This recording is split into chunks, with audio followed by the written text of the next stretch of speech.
Gotta quiet our people, Jeff.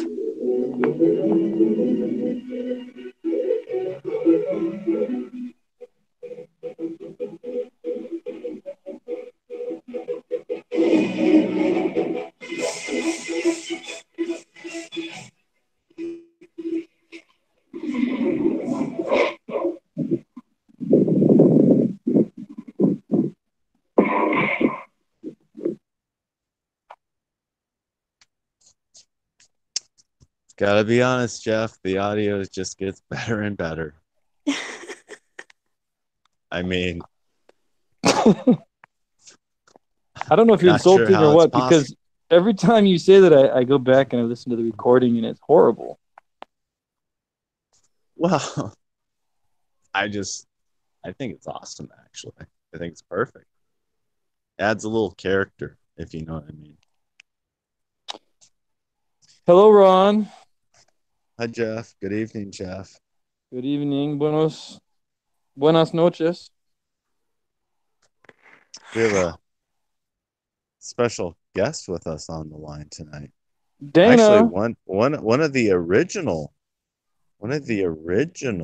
from our early discussions, who still is out there. Dana, Yes. the original. Yes. And also Jim, who's been The referenced legendary Jim. many times. Oh, look.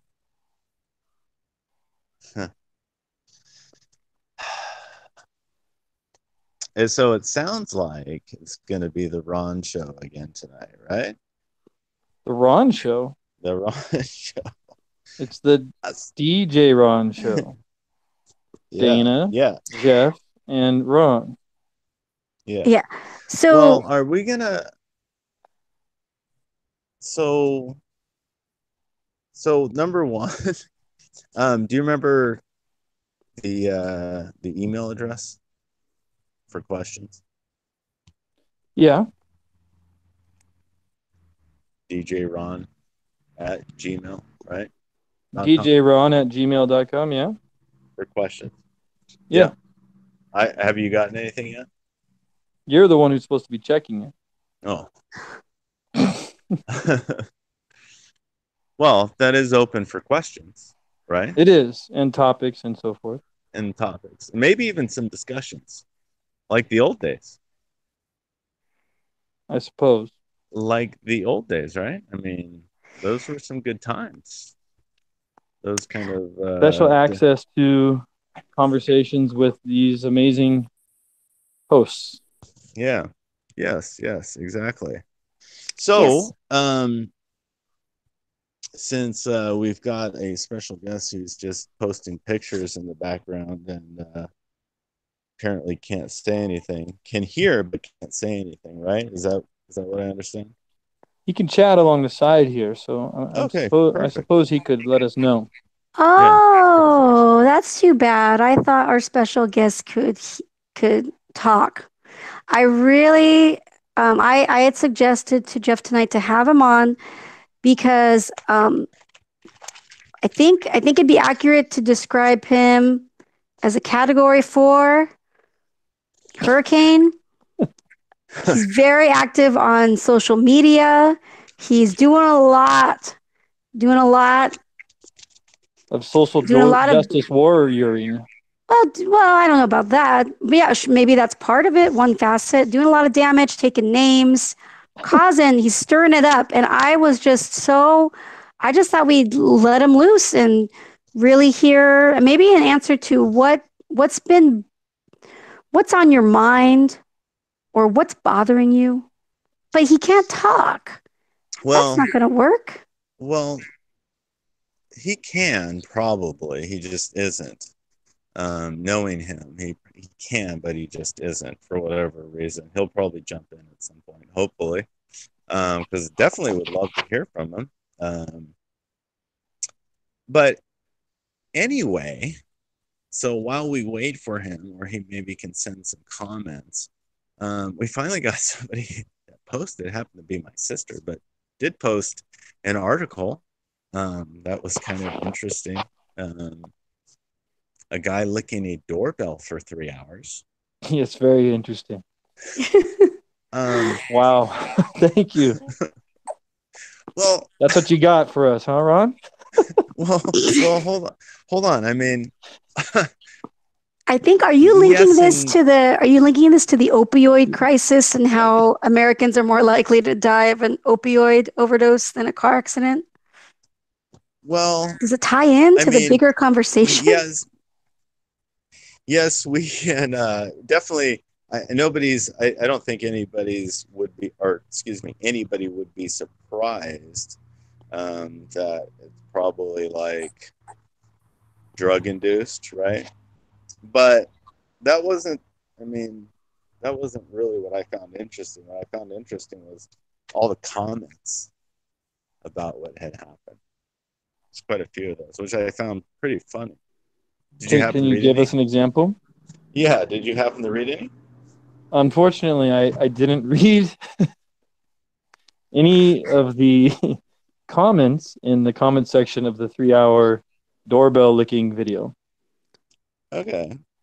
Well, Not that I'm it above said, of this, but yeah, no. It just, I mean, the first three that I came across, I thought were pretty amazing. This is, and I don't know if it shows up for you just as well as it does for me. It said, I don't want to hear any of you men complaining. If this guy can lick a doorbell for 3 hours, then you can okay, lick smiley okay, face. okay. Never What is mind. going on? Hold on, What hold kind of on. what is what did I sign up for?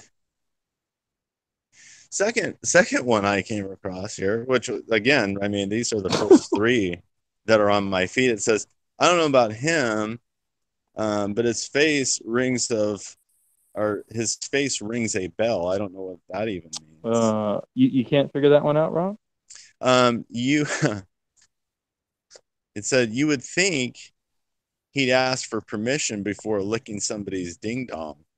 Okay. What what's going on, Ron? I don't know. I found this a little bit fascinating that this People guy, can make puns? well, well, yeah, there's like 5,800 of them. Comments? Yeah, there's Hmm. like so many comments, and Are you comment envious? no, I I mean, was look, a just, guy licking a doorbell for 3 hours is getting far more attention than us. yeah. Well, I mean, we know what it is. I mean, it has to be somewhat, or either the guy is faking it and they just published this news article, or he was on some kind of drug, right? Yeah, Like bath salts or something. and the likelihood of it being fake is pretty high. A lot of these viral sensation videos end up being fake. Yeah, yeah. Data. I want some data on that. Oh, Sensationalism, right? well, I mean, I just heard of one family where I guess I watched a video about them. They were a very popular blogging family, and I'd seen one of their videos before. And I guess it came out that they faked a pregnancy test and like a positive cutesy pregnancy test announcement and then faked the miscarriage. And it was just really, it, it surprised me, but it shouldn't surprise me because yeah, those there's, videos promote their channel.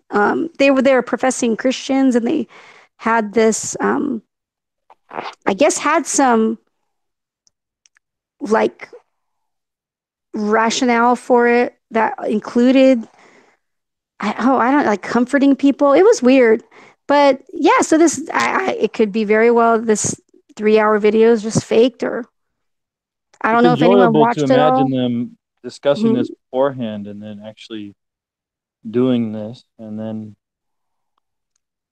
thinking it would be successful and having it be successful. well, Kind of hard many, to imagine. I mean, can you imagine some people sitting around thinking that licking a doorknob for that long would become a viral video? Yeah, no, I could easily see that. Because people do that kind of stuff all the time, which we've talked about a little bit, but the fake news thing, right? Now I mean, we've complained about how NPR spends time on nothing issues. Now I can't help but feel a little guilty myself. well, No, and no, NPR, Jeff, it's not a nothing issue. I'm thinking there is a connection. Remember, speaking of liars and fakeness, remember I was yes, surprised yes, because I just saw some news show expose, and it was about a wellness advocate who was advocating for conquering cancer naturally. And she had this Coffee amazing, enemas. no, not that one. Oh, It was oh, different. okay, sorry. She had an amazing testimony about how diet cured her cancer. She had a cookbook and everything. And then it came out that she had actually faked the diagnosis. So while she was exhibiting, great health and all this um, vitality and going cancer free, year after year, then they really dug and it turned out she didn't even have a diagnosis. She had faked everything. And I thought, that's sick. Like, wow. Like, people are doing what she's advocating because they believe her. But it turned out she was just a total liar. And actually, it seemed like it started just to get attention, just because she liked the positive attention. And again, I shouldn't be surprised that people lie, but that one really did surprise me. Like, it just, it made me really sad for the people who put their trust in what she was promoting. well, with that said, right? I mean, because that leads into something very, very important. I mean, look at the amount of news that's fake. Can you think of any examples?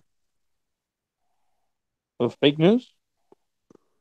Yeah, any current stories that you can think of?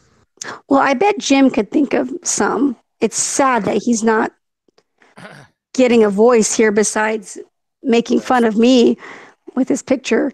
But Jeff had a really good one. It was a really good one where it was the one where I think he was really, well, we were both really disappointed that the retractions weren't being done prominently enough. It was where, Trump didn't Trump visit visiting, any yeah, the troops troops. on Christmas. Yeah, that's a very good one, right? Yeah. So first like who, not like to say who cares, right? Like there's not a presidential mandate that you have to do any of these things, but I guess it's a nice tradition that's often done, Yeah. right? Um, so almost like, should we even give media attention to this issue anyway, whether they do or don't visit the troops? Yes.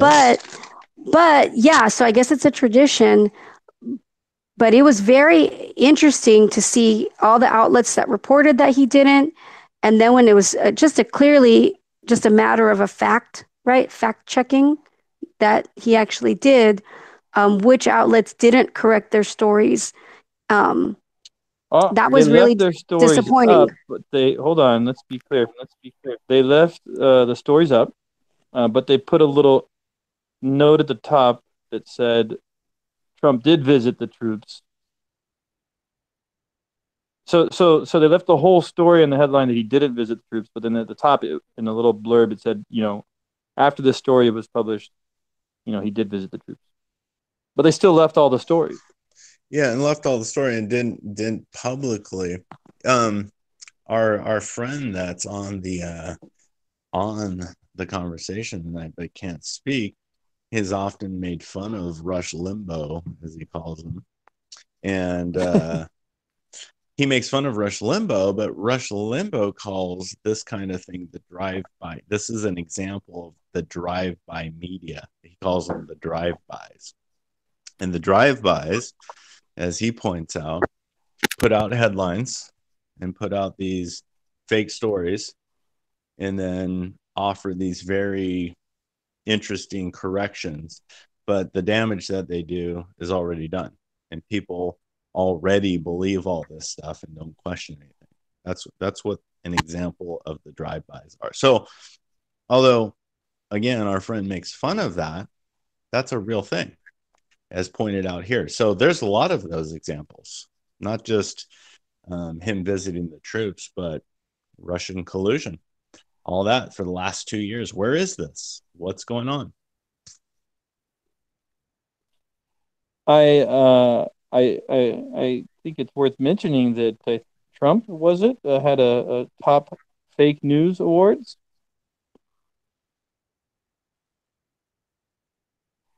Yes. Yes, he did actually. Yes. Yes. Number 1, 2. I don't know. Do you want me to read all these? There's so many. Yeah, please, please. Oh, okay. Here we go. At least some of them. Number 1, New York Times Paul Krugman claimed on the day of President Trump's historic landslide victory that the economy would never recover. Is that fake news? I don't know. 2, ABC News Brian Ross chokes and sends market in downward spiral with false report. What is that? Is that fake news? Fake news? I don't know. 3, CNN falsely reported that candidate Donald Trump and his son Donald J. Trump Jr. had access to hacked documents from WikiLeaks. I guess that was inaccurate. Time magazine falsely reported that Donald Trump removed a bust of Martin Luther King Jr. from the Oval Office. Number 5, Washington Post falsely reported the president's massive sold-out rally in Pensacola, Florida was empty.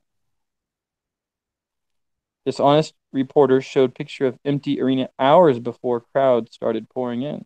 Ooh, interesting.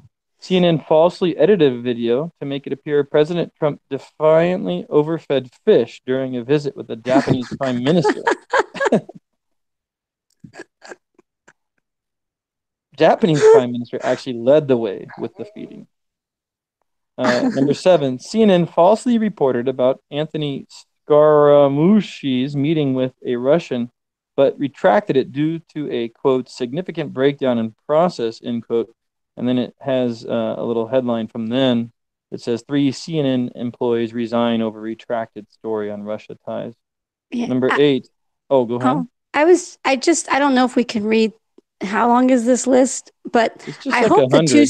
I hope the 2 scoop story is true and not fake news.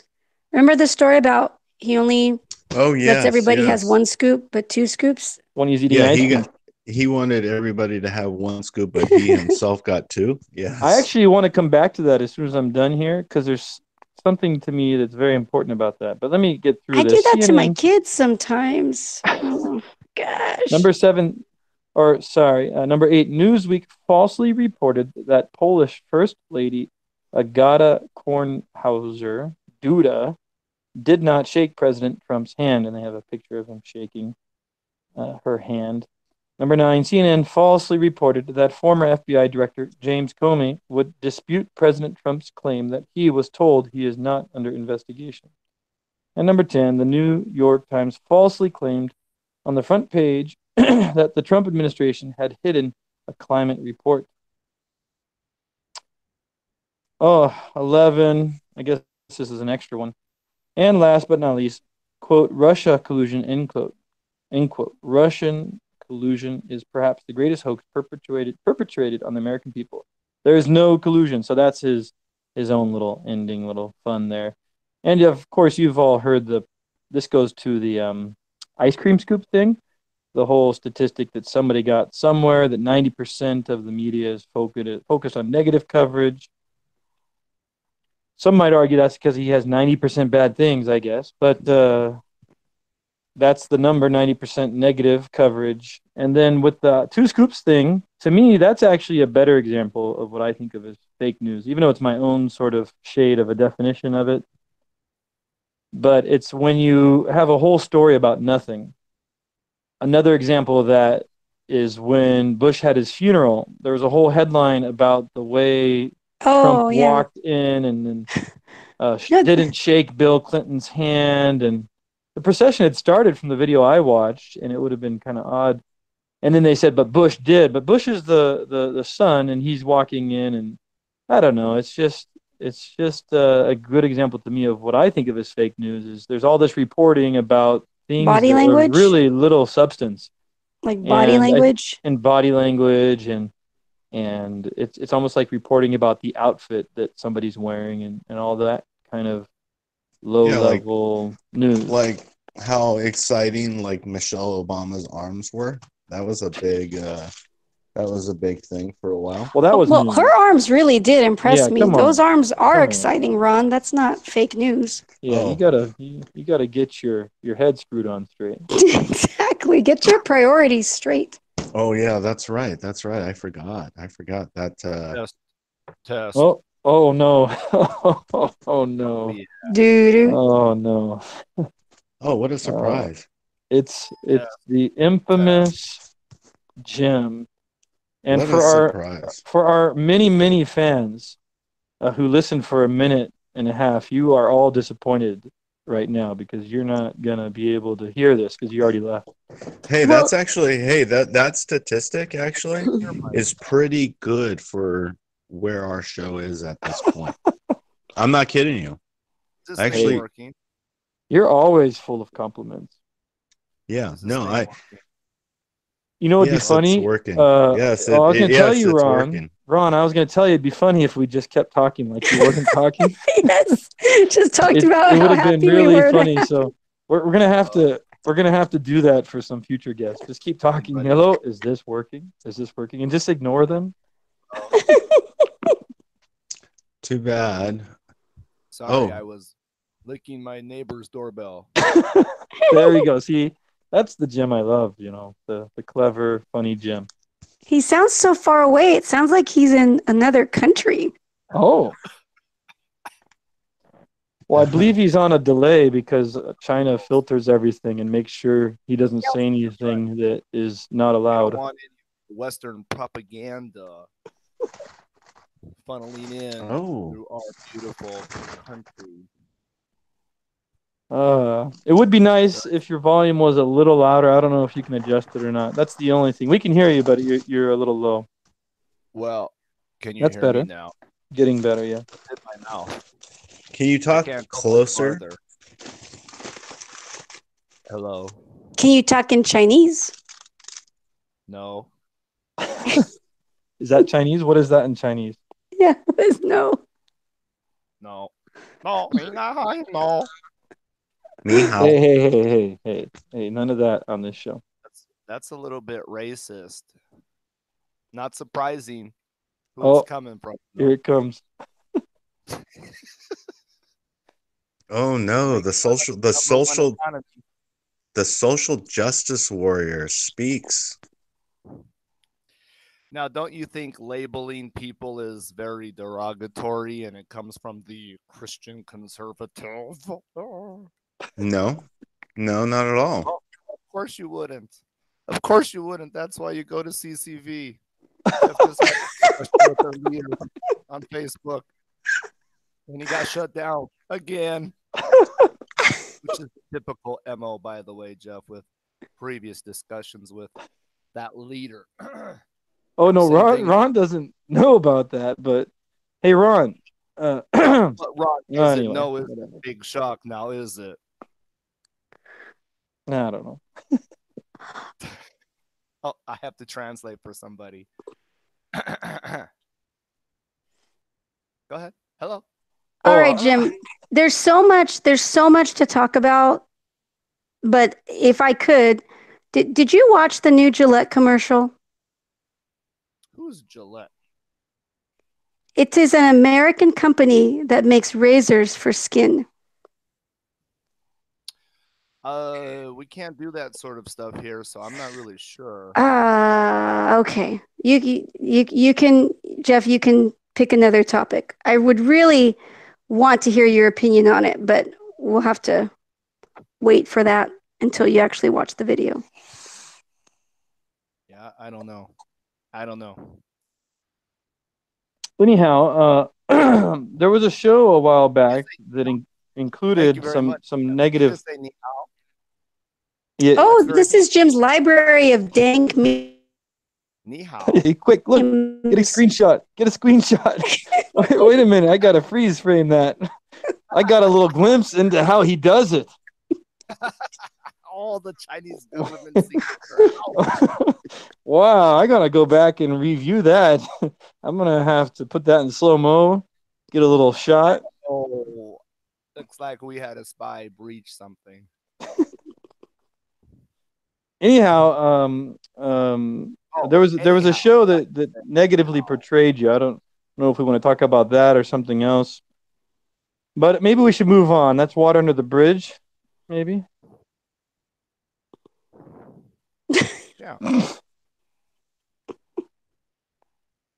Now we shouldn't laugh at that. That's like a real person. How about that teacher strike, Jeff? You a pro worker or you still pro imperialist capitalist? There's only two options, Jeff. Well, no, there's others, Dana. Nope. Okay. So I would say I'm not informed enough about it. I do listen to NPR, and NPR is doing a ongoing coverage of it. So during my breaks between classes, one of my breaks, I usually put them on while I work on things, and they continue to report on it, but I don't get a lot of in-depth information from the small reporting that's done. I thought it was about the basic critiques, but I didn't read about the background of the privatization, and I just shared that link earlier with a couple other teachers that you may or may not know, Alan Gamboa and Eddie and Brian Dickey and what have you. That was quite interesting to see the backers of who is fighting them. As usual, it's the big billionaire private club and for profits, because the typical cliche that they use is privatization is always better. And although really we know what the truth is, it's just about their profits. But a lot of people, buy into that sort of thing. I think a lot of people that voted for Trump still support Trump. But it was pretty interesting. But I stand with teachers. They do a great job. They're underpaid. I think maybe at least one of you would agree. Some of you work for free or work for food. I'm not really sure. Nobody pays this teacher. Where's my strike? Yeah, it's always been a disappointment, I think. It's pretty unfair, but maybe it's just a plan of the right to privatize and make more profits off of government money and keep the people dumb. I mean, how else does Trump get supporters? I mean, really, how? So how are the teachers currently paid? I don't know. Through the bank? Who knows? No. Nice dodge. Nice dodge. Yeah, nice dodge. So how are teachers currently paid? Anybody want to take a stab at that? I swear, I would like the champ at Powell School. Shout out Powell School Azusa.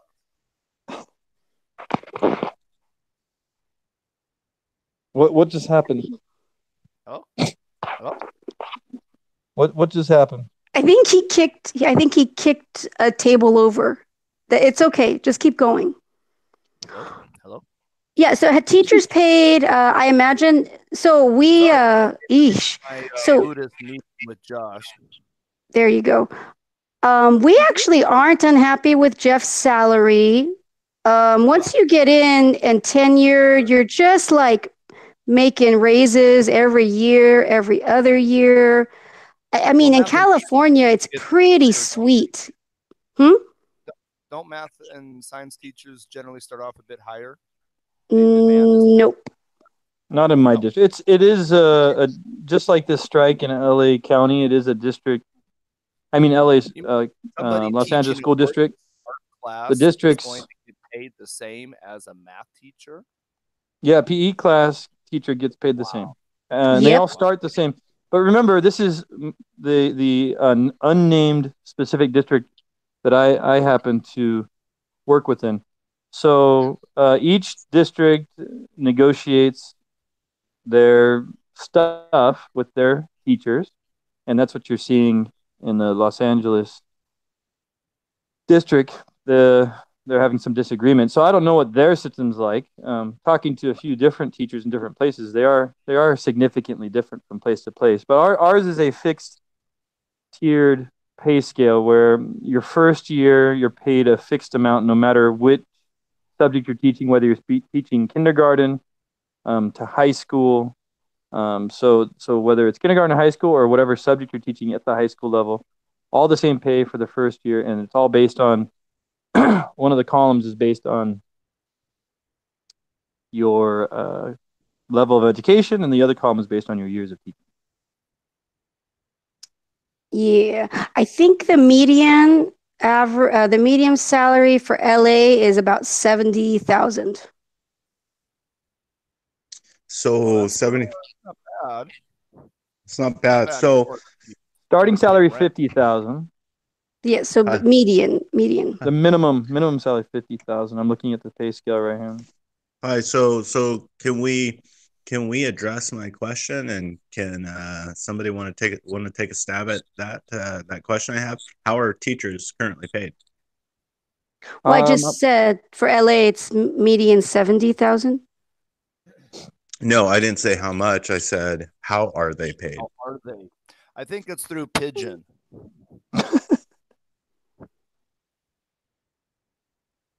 How are they? Like, you mean, is it You're not talking about reasonable? Is it good? That's what you mean, right? Our judgment on how they're paid?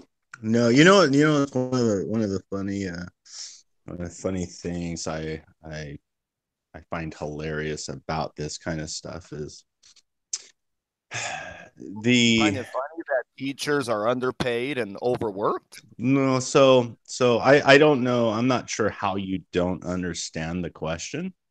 The question is how are teachers paid? So she's tired. She's sick. She has 8 or 9 or no, 10 kids. I'm addressing all of you actually, because none of you are answering the question. And teachers, if I'm not mistaken, are currently paid primarily, at least public teachers, through tax dollars. Yes or no? Yeah, like a lot of things, like a policeman, a fireman. I don't know. I got a little Cheesecake Factory gift card before break. Ooh. So that was a $25 direct payment into my hand. Well, I guess so we have agreement then that teachers are paid through tax dollars. Yes, I think so. Okay, so how is it that Jim just blamed all of their disparity on Trump voters? I'm not understanding that argument. I'm not understanding those. Yeah, you did actually. Well, what did I say? People that vote for Trump, the people that are opposing the strikes. So we know who opposes unions and who tries to break up unions, and what administration just passed legislation to weaken unions. Was it Obama or was it the Republicans? Well, hold on. But hello. I don't understand why you don't understand the question. It's a very simple question. Yeah, but we have to deal with your premise first, and your premise that unions are superior to all other models is false. I say unions are superior to all other models? I don't think there is all other models. There is union or no union. Pretty simple. No, not really. Private schools don't run with unions, do they? No, they just take a lot of money. That's right. But they take a lot of money and actually do very well. Right. But we're talking about the public school system. We're not talking about private schools. We're talking about the public school system and the strike and what's going on. And the administration's got plenty of money. The school administration has plenty of money, but there was a lot of legislation that fought against it, and people want to know why. Why? What's going on? So what are they fighting for? Higher pay? That's part of it. It's part of it. Yeah, it's higher pay. Yeah. And when I was reading, some of the class sizes are really big. And I think it actually would be interesting to hear from Jim in a little bit about it, because I think one of the things they were citing was like elementary schools at like a first grade class It wasn't unheard of to have 35 children in the class. In high school, they could have up to 45. And that is higher than what my husband typically experiences. But one thing, though, I know I've really been interested in education in, different countries. And a lot of schools, and I think Jim would concur, have very big class sizes around the world. But I think they also go hand in hand with like super strict discipline. Um, to me, the way discipline typically happens in a more American classroom is like 45 kids would probably be very chaotic. Whereas maybe in China, you could have 45, 50 children in a classroom, like I've seen on documentaries, Whoa. and it's not that crazy, Whoa. but maybe you have Let's not something to do that say. number one country, please. Oh, don't say your country. How Well, about I mean, we are number one. Anit Hook? Anit Hook. That's China backwards.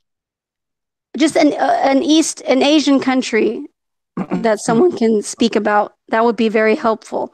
So anyway, the numbers I heard though that they were trying to get down, I thought, well, given our cultural practices regarding classroom behavior, that probably is too many students in a class because we don't demand everyone has to be silent and sit down, and we tolerate a lot of disrespect. So yes, 40 students in a high school classroom would not be Always a a good problem, though. situation. You mean even in other countries? No, I mean in America, this has always been a problem. Teachers often complain about the working hours, too many students in the class, and I assume all of this is true. I'm not a teacher. I was a student, I think. Can't remember, long time ago. Uh, so it seems pretty fair. And listen, you always hear these stories that teachers are some of the lower paid people, and they do such an important job. And I think I would have to agree. Educating the next generation, children, is probably one of the more important things we need to do for a society. As a society, I think most reasonable people would agree. And if teachers, are working, entering at 30, 40,000, I mean, it depends on where you're at, right? 40,000 in the Midwest is okay. I think in Los Angeles, you can't pay the rent anymore just off of that alone. So, They start at 50 in Los Angeles. yeah, well, yeah, it's going to vary, I'm sure. But, then you have to, depending on how much money you have to spend to get certified and or a master's degree and what have you. And that's why I guess, Jeff, you probably would know, I always read these articles, or the headlines I should say. Teachers are leaving after a few years, only a few remain. The behavior in classrooms are probably really bad. And I mean, look, I teach young kids. I couldn't imagine being an elementary teacher in this country. uh, I couldn't imagine being anywhere where you couldn't have a lot of control and discipline, and where you didn't have support, where you didn't have a teaching assistant, where you have big classes. And it's kind of funny, Jeff. You might like this. In China, what they do at the local elementary schools now. Well, first of all, if you are familiar with our school system, kids have homework from first grade on, and they're in school 8-9 hours a day. And now this year, I had heard from some of my parents, from kids that I teach, that the teachers don't even correct the homework that is assigned, and they literally have homework every day. I see them doing the homework at my school, and the parents and the grandparents now have to correct their work. So they give out the homework, and they don't have to worry about it. It's really pretty good setup for the teachers. But this country changes about every 6 months what they're doing, and in a drop of the hat, and they're changing all of this now. But it's not going to change the pressure for students having tons of elective classes plus going to school all day. And it's quite an interesting contrast to education in America. And now looking back, when I was a kid and we would make fun of the Asian students that studied all the time and were so driven, I understand why. It's built into them from kindergarten. Kids are going to school as early as 2 and 3, and that's an early ed school, and sometimes for the whole day, not just half a day. It's crazy. I mean, from my perspective, it's crazy. Yeah, So, and that I mean, emphasis on education. or what, Oh, Jeff? I'm You just going have to keep talking. Oh, sorry. I didn't know there was a limit. What? Censorship in America. Okay. Sorry. I didn't know this was Chinese sponsored program. I have an investigative question. Do you know what the demeanor is in the first grade, second grade, on up classrooms? From what I had read and looked into, when the schools are like, voluntary, the discipline is often very, very rigid. So you could have a very big classroom in your country, but it wasn't going to be crazy. It wasn't going to stress out the teacher because the parents back up the teacher if the child is out of line. And it seemed like it was very disciplined. You mean here? Yeah, yeah, like very, the kids are quiet. The kids know they're supposed to work. There isn't this softness towards rude behavior. It's just not tolerated. Is that true or no? Is that a stereotype? What do you mean by voluntary? You said something about voluntary. Oh, well, like, okay, or maybe the schools did not have to accept the child. Like they could be kicked out of the school, right? It wasn't a given that the child was allowed to continue. Well, So therefore, there were a lot less discipline problems in a lot of schools. Is that correct? boy, I don't know. Actually, one of my old students here, who always was a big pain in the A, he was recently kicked out of his junior high school. His mother told us, and I knew he was he was a good kid. He was just an out of control kid. I don't think that's the case at all. I don't know about people getting kicked out. People always will talk about, and I've taught every level here. I mean, I've been exposed to every level, uh, and you will see a difference, quite a bit of a difference. But I think it's changed and is changing a lot. But there is a general more of a respect for the student. Teachers will slap kids around on the head, and I've seen this. Even the foreign teacher, and a man from Africa that teaches at the local school right by my complex where I live, I know him, and the kids told me one day that he had smacked some kid around in class, and you have this old school type of system here, and I've seen where the Chinese teacher will walk in, and the students are, they like are pretty good, but you still have, I think for first graders, second graders, there is this. It's just their personality that some of them just can't control themselves. They don't know how. But the system here is very, very regimented. I mean, it's just very different. So do teachers, excuse me, do teachers, um, any teachers out there, do they struggle financially? In this place, I Yeah. think teachers are, well, uh, this place is a whole different ball game compared to America.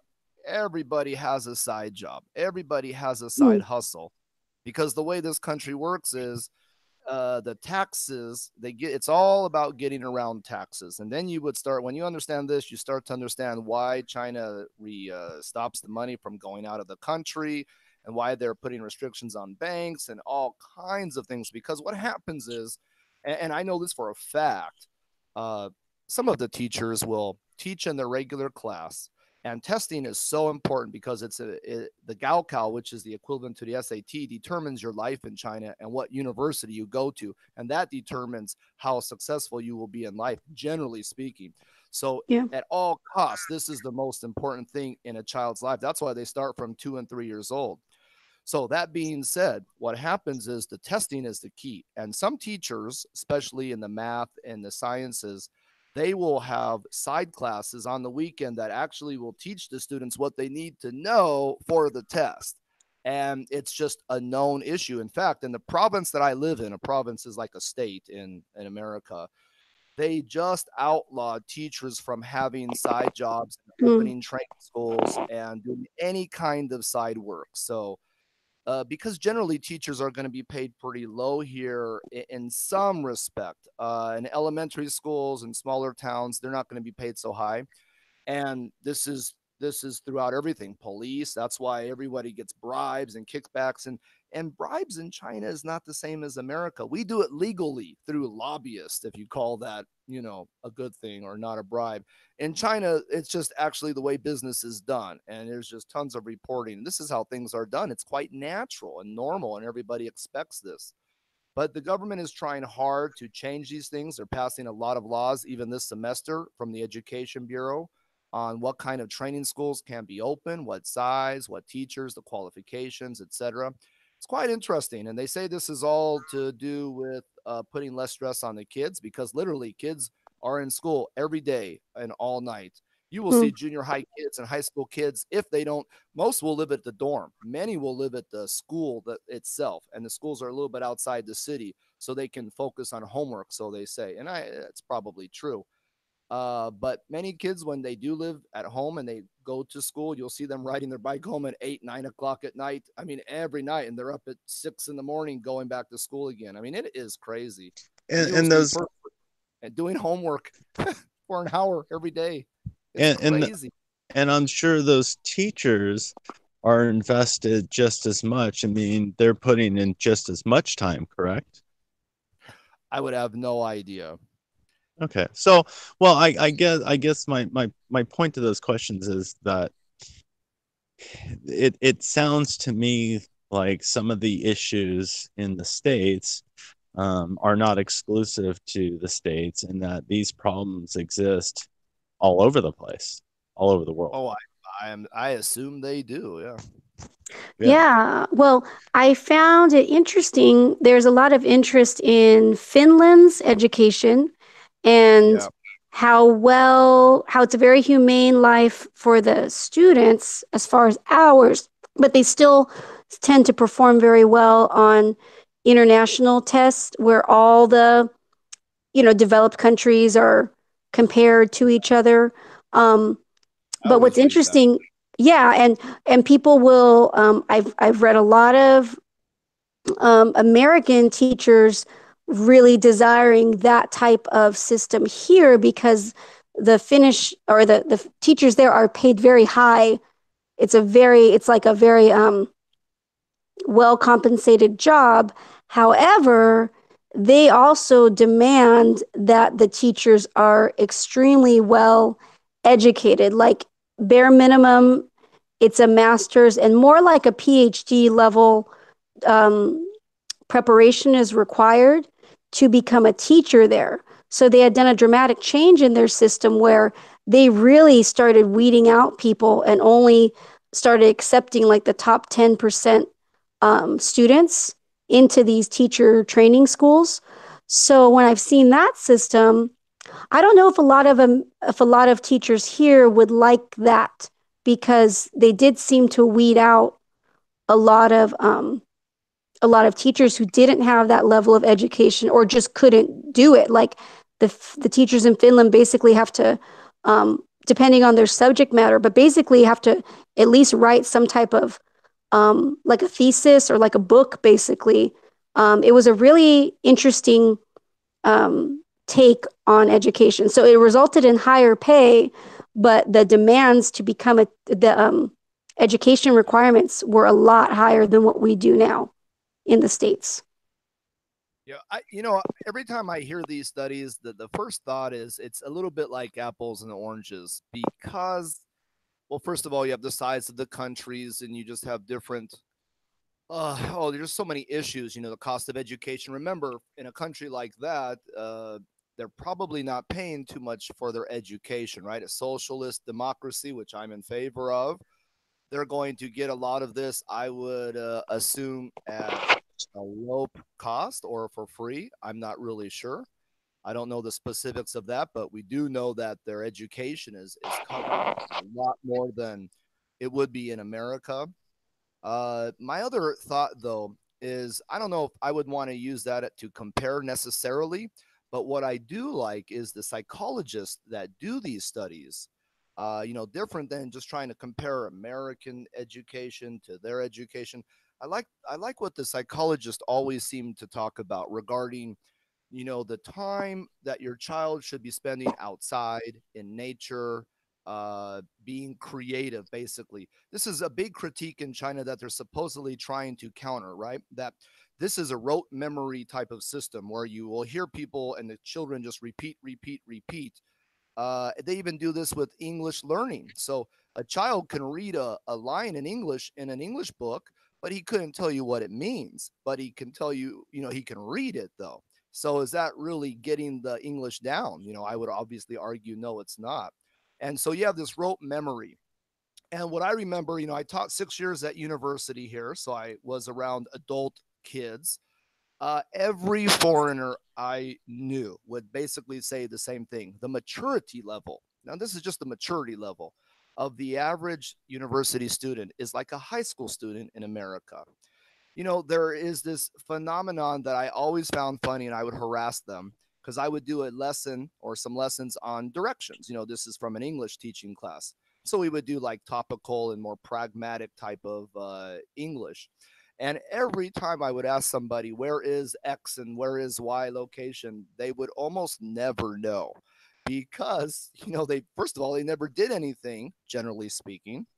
They're in school all day and all night. And by the way, that goes for university life as well, which would probably shock most Americans that are in university or went to university. It's completely different. And they just wouldn't even be able to tell you. And the joke always, they would always answer me in English, take a taxi. I say, how do you go? Oh, take a taxi, right? Because the taxi driver will know how to get there.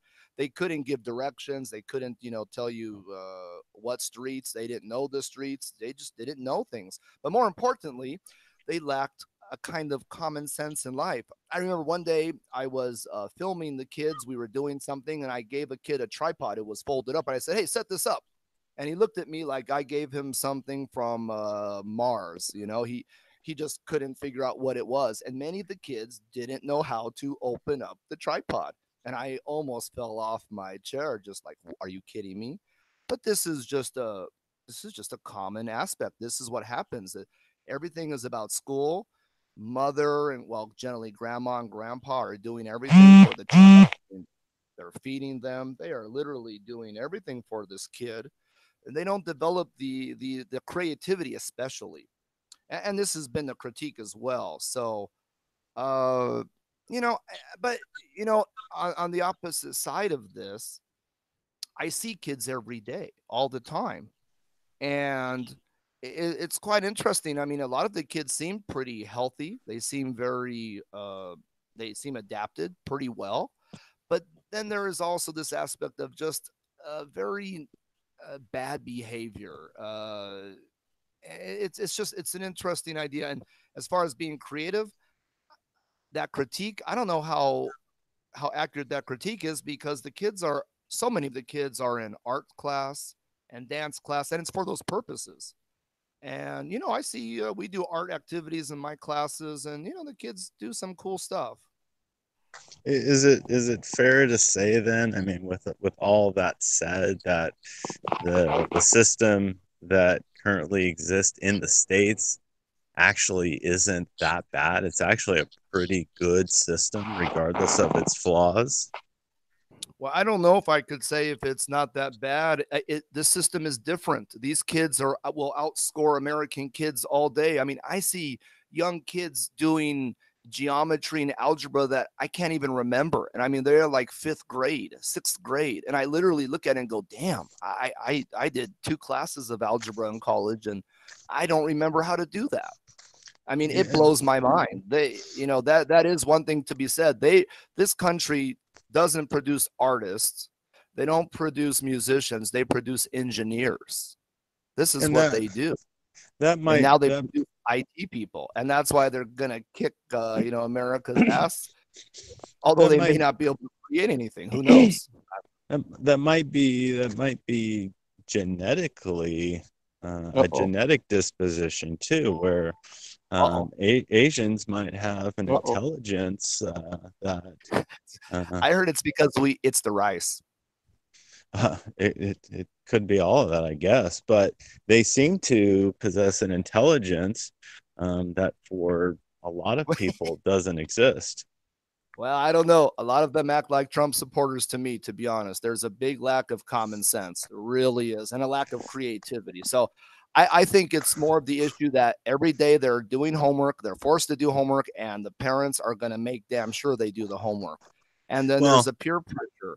There's a well, different kind of pressure in China that wouldn't work in America. So, for example, if the grandparent or the parent doesn't correct the child's homework, my first question was, well, what are they going to do to you? Because I told them if my kid was in the school, I wouldn't correct my kid's homework. I'd say that's a teacher's job and I wouldn't do it. What are they going to do to me?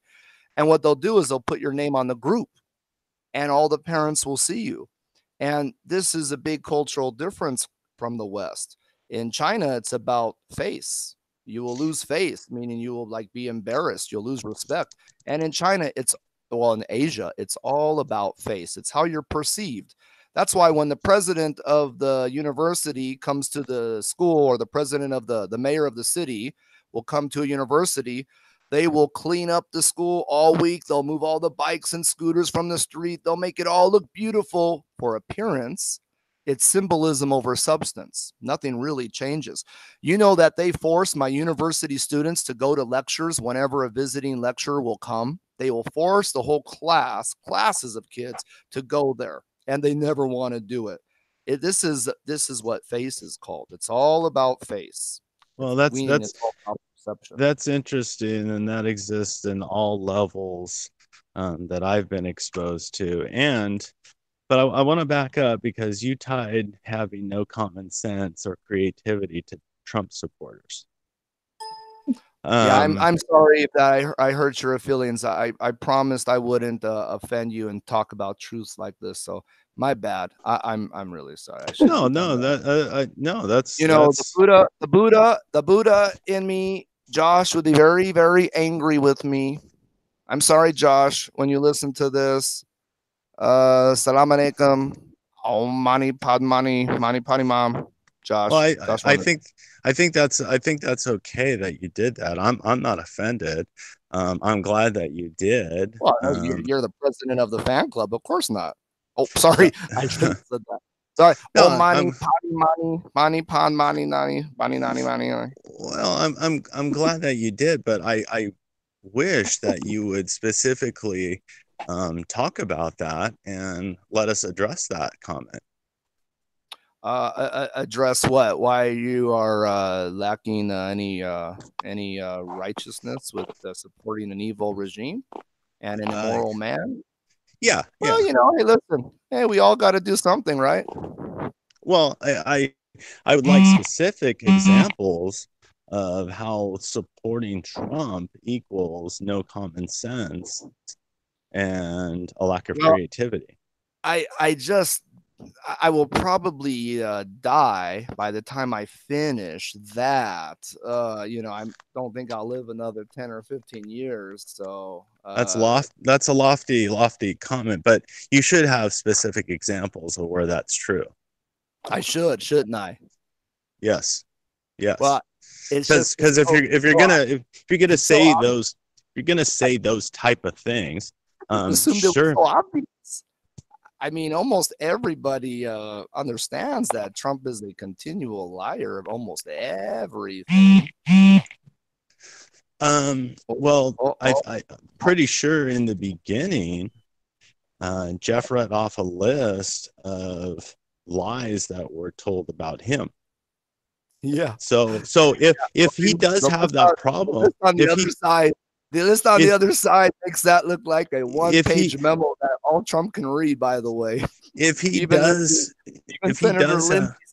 today, but you probably didn't see that because if he does have that problem seems to exist in every institution. I'm sorry, did you just say if he has a problem of lying? Well, can you specifically point out those lies? I just had the PolitiFact link up for about an hour. He is the biggest liar of all the presidents we've had in my lifetime and yours. You don't believe it? You don't believe it? Hey, all I'm saying is wait. Do you believe it? Do you believe that he is the says the most unfactual things ever compared to Obama, compared to any other president since you've been alive? So are you saying that all presidents say No. I said, things that are not do you factual? believe that he is the biggest liar of all the presidents that we've had? I don't know, because I'd have to hear these examples. So you asked me about common sense, right? Or maybe I could just replace it with disingenuousness. Maybe you could I mean, point out like the you, examples. You're informed, aren't you? Can you point out the examples? Can you I give an point out example? Examples. Can Yeah, I point out examples? Yes. Here we go. Read the stuff that you're talking about. Look at the screen. 4% of what he says is actually true. 11% mostly true. And then we get into half true, and then it gets worse. So he doesn't even make it halfway. Yeah. So can you would tell us that what does that come to, Jeff? About 29%, maybe 2/3 mostly false and below. Can you give an example? Can you read some of the things that he said? Are you suggesting that PolitiFact is incorrect? Yeah. Okay. Well, there we go. That's exactly what I'm suggesting. Because you read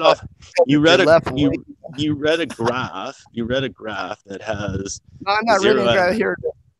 Yeah. Zero evidence. Here we go. Yeah, it obviously must be fake, because Obama tells the truth a heck of a lot more. Okay, well, like I said, let's just give an example. Let's talk about some of these falsehoods. There's too many. It's way too elementary to. Well, let's start with one. Let's start with one. If you don't think that's a fact, then it kind of it really demonstrates your level on all of this, and probably your bias. To be fair. Well, actually, I guess I'm being too nice, but Ali Mani Aman Pani Nani. Why can't we just start with one? I'll try to be a mediator here. Is that possible? Can I read one to you, Ron? Yes, please. Oh, God, they're every day, man. Mexico will pay for the wall. I'm going to make the deadly wildfires. Big Pharma will lower their price. Oh God, there's so many. I hire the best and the brightest. Oh God, how many people have been arrested? And Ron, you said no collusion. You know, the big question that they're trying to figure out is he obstructed. The question is obstruction collusion, and exactly what did he know? And if he was so honest, I mean, he would just give us our tax reports and he would report, you know, about everything with Putin. He would just do all of that, but he doesn't. Like college transcripts. I mean, that's pretty simple. Pretty simple. I mean, shouldn't be hard. Shouldn't be hard to release college transcripts. We're talking about tax information, real stuff that matters. Yeah, because it's complete blasphemy if he didn't pay enough taxes. And the ones that were leaked to the media, the ones that were leaked to the media, paying taxes, Ron. God, it's amazing that you would consider that as an answer. That's not about paying taxes. You're missing the point completely. The tax returns that defend him. Why would you defend him? A man that seeks truth and honesty. Why would you defend this guy? The tax return, what everybody else does. The tax returns that were leaked to the media reported that he actually pays a pretty high percentage. Again, it's not about what he's paid. I think, I think you're listening too much to Hannity as propaganda minister. I haven't watched Hannity in probably 7 I went to seminary years. That still makes me laugh. I went to seminary. Reminds me of the leaders that Dane had a debate with today. But he didn't. He got shut down. So it sounds like, as I said, this idea that he has all this false information, which could very well be true, but unfortunately you're not able to point out any examples. So we have to, at this point, simply say what you're doing is largely what the narrative is. And that narrative is just simply accept what we're saying. You remember everybody, including his own party, are calling out his lies. I mean, if you are that disillusioned, I don't know how anybody can have a real intellectual discussion with you, because you're being intellectually dishonest or you're completely uninformed. Either one is not acceptable. Well, so for instance, I recently posted a video on someone's timeline that's about 3 minutes long, and it's Obama over and over again stating that insurance premiums Of course it would be. for It's always Obama and Hillary, and they're the problem. I mean, even when he just recently spoke on the wall, he lied. Sarah Sanders lied. Even your own CCV brethren, I finally got them to admit that, yeah, she should be fired because she outwardly lied. Even Fox News and Friends, the spokesman of the White House, the one that gives that gives the president all his advice besides Ann Coulter and Rush Limbaugh, even they said, Sarah Sanders, why did you lie about the terrorists?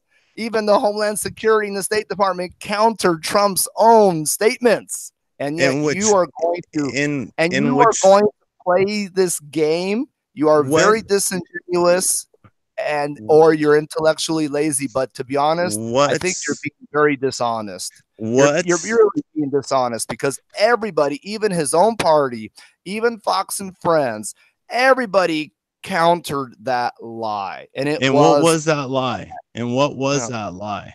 Then maybe you're just uninformed. Well, that could be true, but what was that lie? It's one or the other.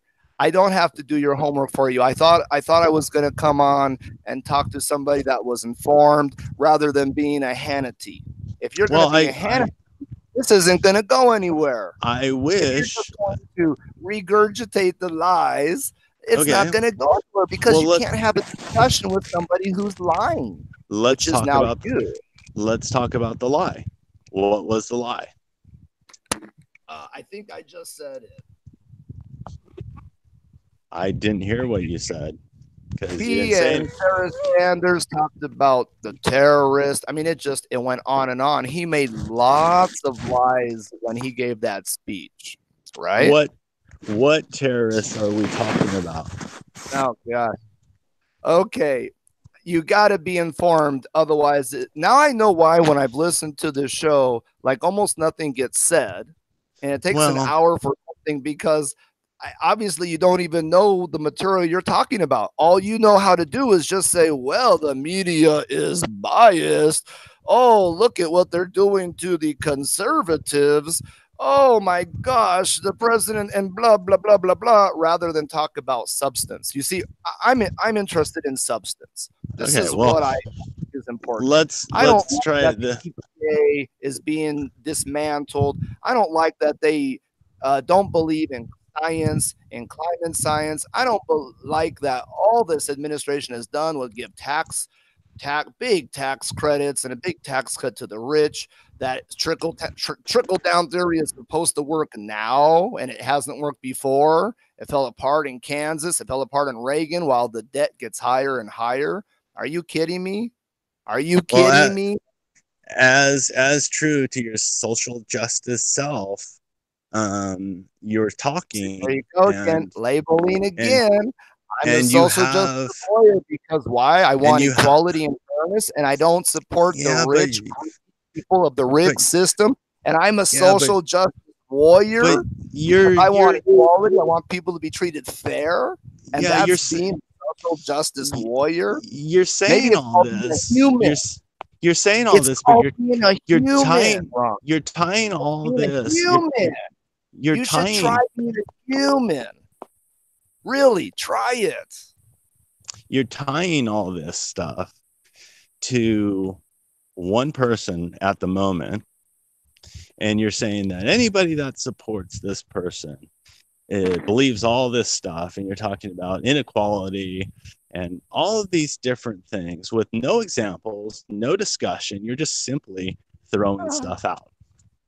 You're simply throwing stuff out, as is true to form. This is not being thrown out. The whole world knows this. You have to be living in a cave to not know any of these facts. You have to be living in a cave to not know how he lied about all the facts that he gave for the wall and the security and the terrorists. His own department countered him. Hello, listen to what that means. Sarah Sanders lied, and even Sarah Sanders was even taken on by Fox News and was embarrassed.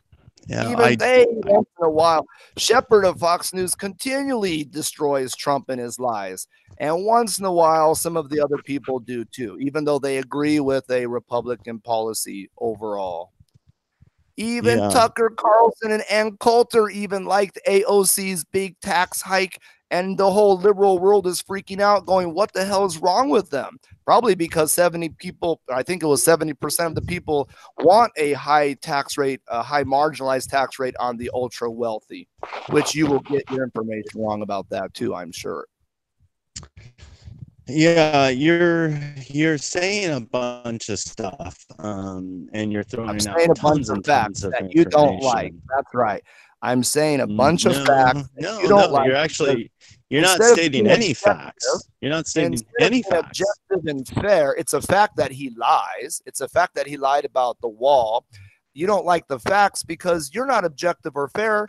You're a party first person. You're a party loyalist, and you don't care about truth. Yeah, again, well, how about this? How about we try it this There's way? a break Jeff, Jeff, are you aware of this lie specifically about the terrorists? About?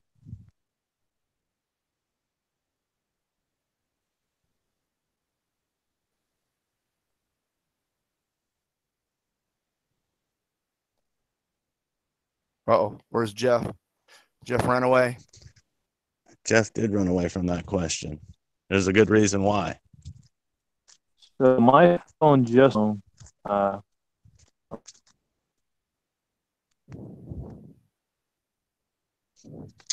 Jeff's pretending he can't talk all of a sudden. Every other week he's quite fine. Here, Rob. White House Secretary Sanders said that Customs and Border Protection picked up nearly 4,000 suspected terrorists last year that came across the border. Was that correct? I don't know, because I don't know I don't know where they got that information.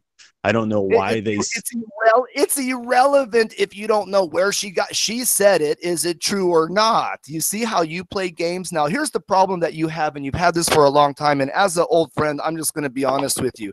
You're a big effing liar. No, I'm not a big effing liar. You don't want to know the damn truth, and you're playing games, and it's really pathetic listening to you. I'm not playing games. You're honest. I am honest, and I ask good questions. Then you are completely uninformed while you talk a bunch of nonsense and you don't seek the truth. Even Fox News countered her and challenged her on those statements. The administration, the Homeland Security and State Department countered the administration on those statements they said regarding the wall, on the terrorists. How can you tell me you don't know that was a lie? How can you tell me you don't know about any of this unless you are living in a cave, only looking to pick on anything from the left that you don't like because it's all biased and it's all not true, because you are desperately hanging on to an administration or a party that is absolutely pathetic for some reason. I have no idea why somebody would desperately hold on to such a vile administration that is so part that just puts profits first over the environment and people. Well, part of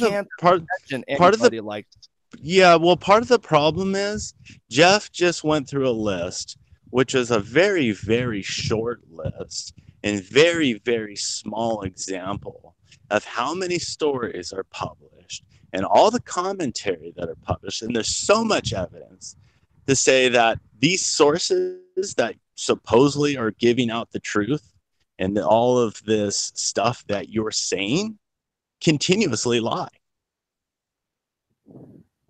They continuously lie. They continuously publish false information and false stories. And the information that Jeff just read, it wasn't false. It wasn't a false fact. No, it is. It is. And there's too many examples of those kinds of things happening. And so over and There are over again, way more examples of Trump lying about every damn thing, including the administration, especially Sarah Sanders. well, again, I'm not saying that's not true, Okay. but I don't have enough information at this point to be able to substantiate. Absolutely ridiculous, because if you don't have the information, you're just not looking for the information. All right. I want to try again. And I think it's insightful to point out the maybe I'm an in-between person here. So the kind of stuff that PolitiFact has here. Meaning defender of the Republic. But that's okay. You're the defender of the Republicans. Jim. No, you liar. Are. No, you are. No, you are. Okay, so let's look at examples from PolitiFact. I'm just scrolling down here. The third one down the list says, Donald Trump said, California deadly wildfires, quote, would never happen, end quote, with, quote, proper forest management, end quote. PolitiFact, truthometer, false. Now, Jim. Yeah. And Ron. I don't know what to do, but the idea that this is on there as an example of a false statement, I find worth talking about. Well, Ron or Jeff, so here's the problem. Yeah, I do. I do too. Wait. Both of you, can I just? I don't know enough about it. I'm sorry. I don't know enough about it. I can't answer. It can't be right. Hold on. Bye. Now, it's my understanding, being a Californian here, with a little bit of knowledge that I know, that there are some issues related to our forest management that may have caused the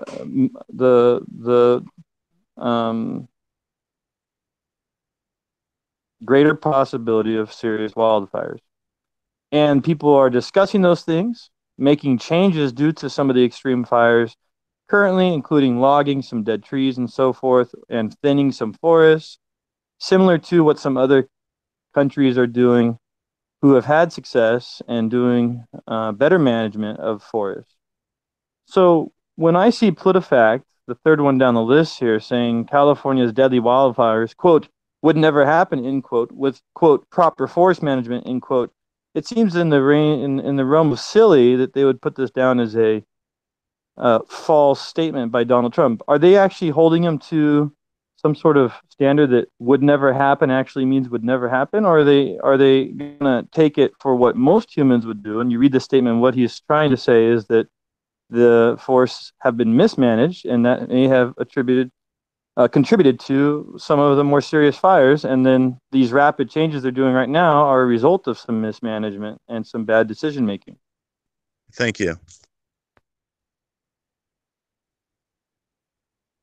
That's a perfect example of where he is missing all of this. Who is he? You. Okay. You. Did I make a comment on this? No, but you're making comments. Let's stick to what's important. Let's stick to the wall. Let's stick to the wall. The wall is a big issue right now. Yes, and that was on the agenda tonight anyway. So let's talk about the wall. Yes. Down the list is the next one says, at the request of Democrats, it will be a steel barrier rather than a concrete wall. Now, I've listened to Trump. I've listened to Trump enough. But this is important because you brought up this website and how they're saying all these false things he's saying. I've listened to Trump enough to get the conversational nature of what he's saying, and this sounds like a conversational kind of thing where he's talking about going back and forth on what wall will be or what it won't be. And this is not bias. This is not Trump supporting. I'm saying that this is just one of those know-nothing, not that big of a deal statements that you're saying is damning this guy. And if you go to the next one, Mexico is paying for the wall through the new USMCA trade deal. False. And if I remember correctly, on his campaign website, when I first heard he said Mexico was going to pay for it, and I thought that was a pretty ridiculous statement, I went to his campaign website, and from the beginning, he was stating that they're not going to pay for it via like some direct check or something like this, but that they were going to be paying for it. And while you can get into all kinds of details on how he didn't quite state it this way or state it that way, I think from the campaign all the way till now, he's been talking about them paying for it in a variety of different ways. Now, you can say that's a stupid thing to say. You can say he's not being very precise with his language, but his tone from way back and to present is that via a variety of means, he's going to get the funding through them. And actually goes into details of how that actually works, which one of them was, in fact, the trade deal. Yes, of course. He never, ever said I can. Here, and to put a really important one in here, the next one on the list is a perfect example of why I would say PolitiFact is biased. It says, quote, Russia, Iran, Syria, and many others are not happy, end quote, about U.S. troops leaving Syria. False on the truthometer. It's like, are you kidding me? You're going to take a statement like Russia, Iran, Syria, and many others are not happy, and you're going to give that a truth rating?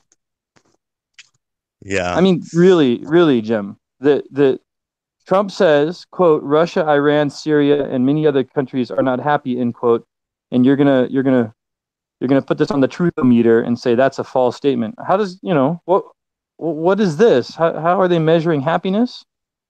Are they going to go in there and say, no, there's examples of where Russia, Iran, Syria, and other countries have positive feelings about the troops leaving, and then you're going to say, oh, that's a false statement. And while I kind of could see that, it borderline silliness.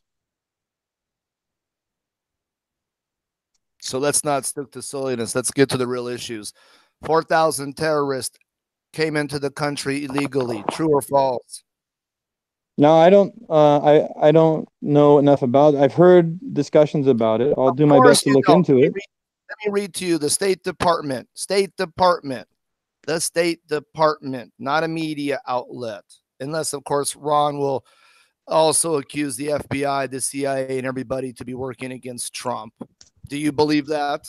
There's evidence that they have, and they've been busted for it. They've been busted for it. Okay, so whatever the State Department says about terrorists, then we can't believe either.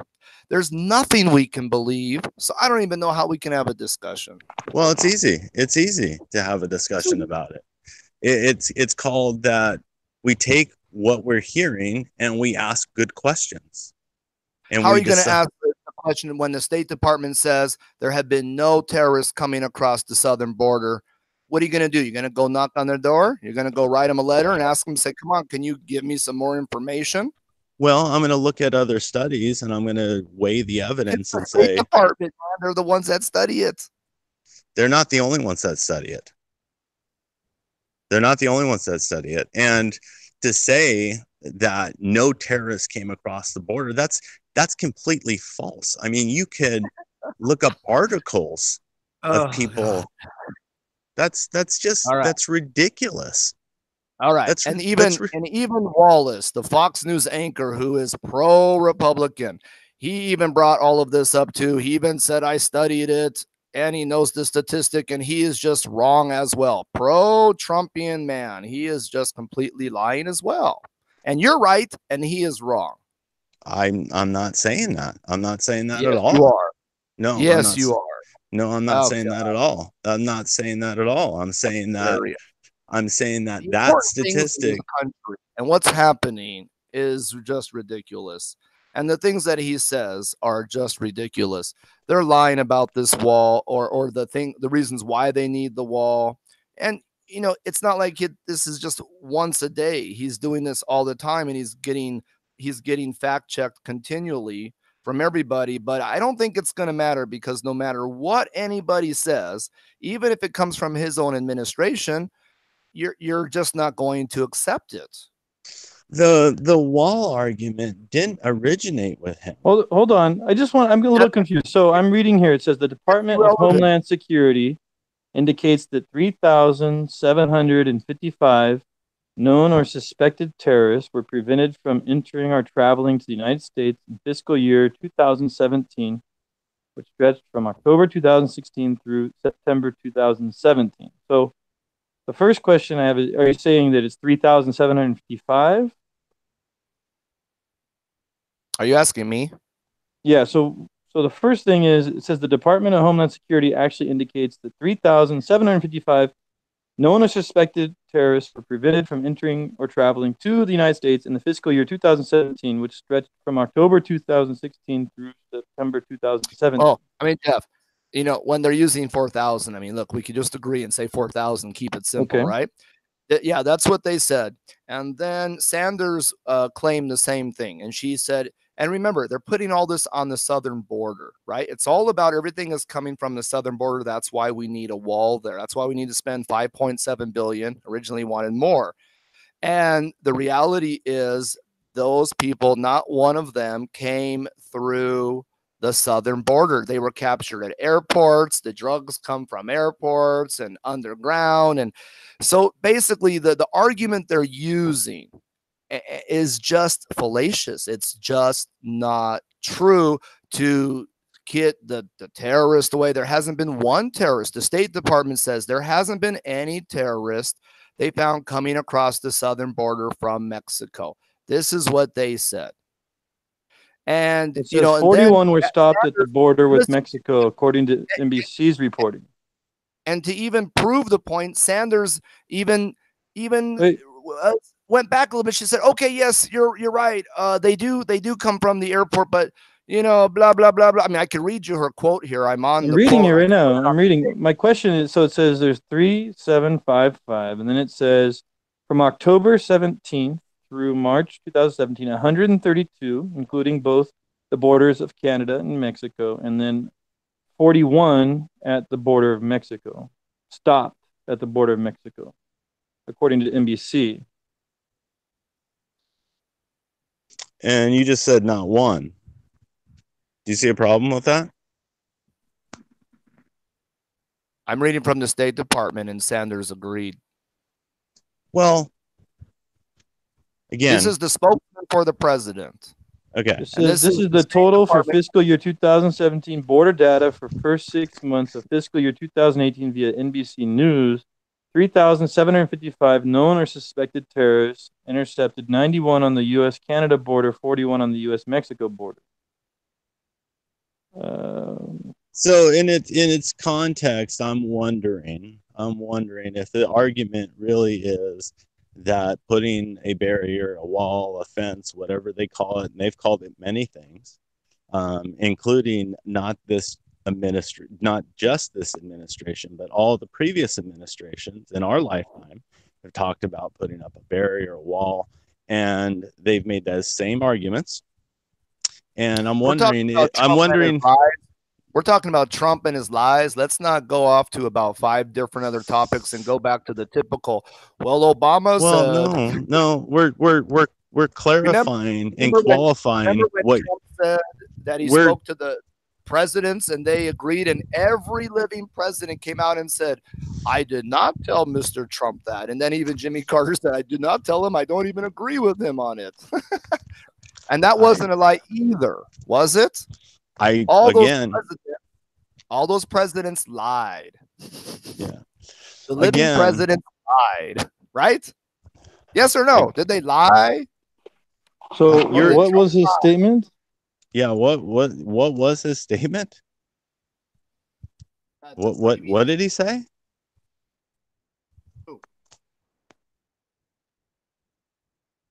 You said Trump said he spoke with the president? Yeah. Do you remember it? This just came out. All of these were, you know, from his famous, you know, little speech a few days ago, and you know, he was making all kinds of statements, you know, misleading statements, or you know. Did he say he spoke with presidents? I think he said, let's see, you don't remember this? Or did he say presidents agree with me? He said President Trump asserted in the speech last week that some ex-presidents told him they support his border wall efforts. Well, according to their speeches, they do. And no, listen. But that's he said, Jim is saying that he said that they said that they told him, which is different than speeches. Support his border wall efforts. And then he said, and they all know it. Some of them have told me that we should have done it. Some of them have told me we should have done it. Within days, each of the living former presidents, Jimmy Carter, Clinton, Bush, and Obama, denied this. And then it says Pence, the good lapdog Pence said, well, his impression was blah, blah, blah. But, now Jeff is going to say, well, this just is the way he talks and all. But, the problem, no, Jeff. I'm not. That's the problem I have. Well, I'm not a denier that Trump lies and says things that are not true. I'm not saying that. I'm saying that when you say PolitiFact goes and says all these things are Listen, there's somebody on your cast that you do every week with one of the faithful loyalists that you have is saying that basically, and then he just is going to say, well, look how much they say they lie, blah blah blah blah blah blah about him, when listen, the fact is he is a horrendous liar. He is a pretty immoral man. We know this.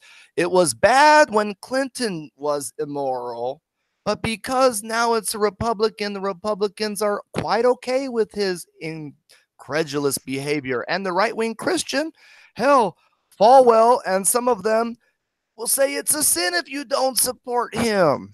I mean, you have the whole right-wing church defending and supporting Mr. Trump. You'd have a good spot on The View. Very simple. It's really simple why.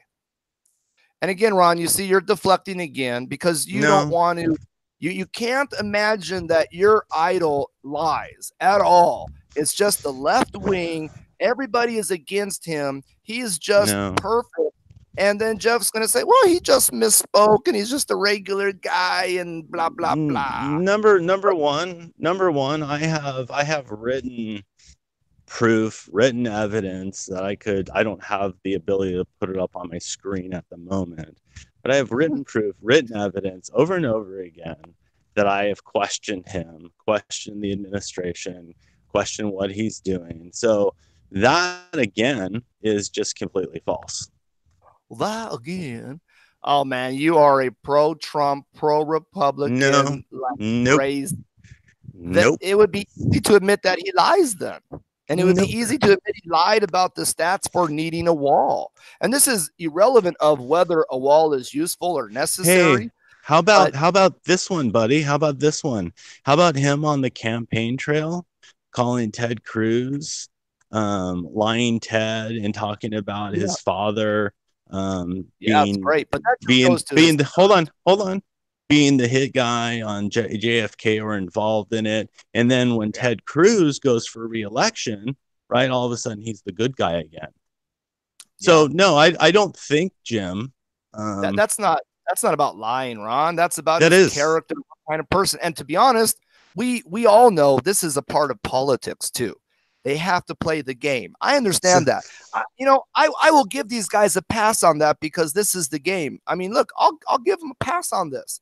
But that's not what's really important to our lives. What's really important to our lives is how he's running the country, how he's selling out to the oil companies to destroy our environment, how we're not going green, how coal is okay, make coal great again. I mean, we're going backwards as a country with this president. Absolutely. But hold on a second. These are the things that are going to be important to me.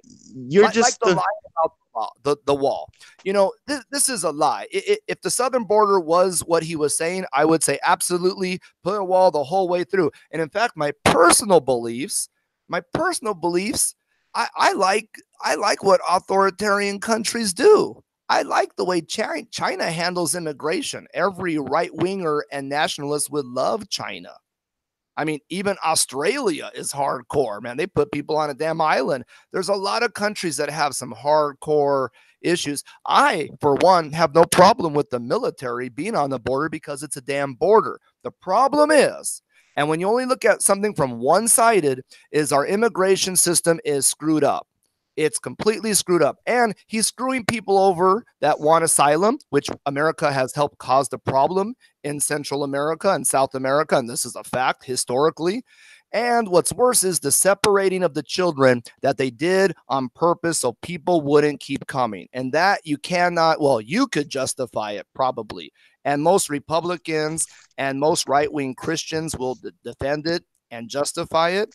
I mean, even Juan from CCV, the great lawyer, I don't know how the hell he's a lawyer, and he works and supports the administration. He actually works for the RNC in re-election. He will call them criminals. These people are criminals. And because it always goes back to the Republican mantra of it's the law, it's the law. But of course, if their people break the law, then, well, you know, the law's not that important. But give me a break. I mean, what they did about all of this is disgusting. And the immigration policy needs to be fixed. We need to be able to let people come in that want asylum. I mean, it is just sad and disgusting. And so many children separated. Now, Ron, you're a father. Maybe once in your life you can have some empathy for the poor people, the disenfranchised, the suffering. Maybe. I'm not sure if you're capable. But I mean, you as a father, can you imagine you're dying and starving, you want to eat, and you risk your life to go somewhere where you can get out of the drug gang land and you want your kid to survive? But you will say, you're a criminal, and hey, separate the kids from their parents. I mean, my God, there is nothing more disgusting, especially coming from people that claim to be Christians. Well, there is nothing more disgusting to stay silent on this, and they do. Yeah, but you're just throwing out there. Right. You can't defend it because you want to switch the topic because you know you can't defend such disgustingness. You're throwing stuff out there without giving the This is all about the wall. This all goes back to immigration and the wall. It's very simple. Yeah. So if we can stick with the wall, if we can stick it's all with the tied wall, in. It gets his base. He's pandering to his base. You should know politics. No. Can we at least let Ron say something so you can disagree with him? Or, well, you know? Hopefully, if there's some substance, instead of him saying, "Oh, I don't know about that," "Oh, I don't know anything about that because it goes against my president and my views and my preconceived conceptions of." See it. Ready. Bring it. There's Dana somewhere in there. Ron, I don't know if we can get a statement out of him or not, but he seems to not be saying he's supporting Trump. But he does seem to be saying that he's skeptical of a lot of the overly biased coverage. And let's ask him. Child separation, was that good, Ron? Do you support it? Well, hold on a second. Yes or no? It's easy. You see, Jeff, here's my point. Yes or no? Do you support child separation? Was that a good thing? I will. Well, whatever. You want him to answer a question, or he didn't answer. He just said, "Well, why don't?" So here's one thing I do completely disagree with you on, and that is your simplicity.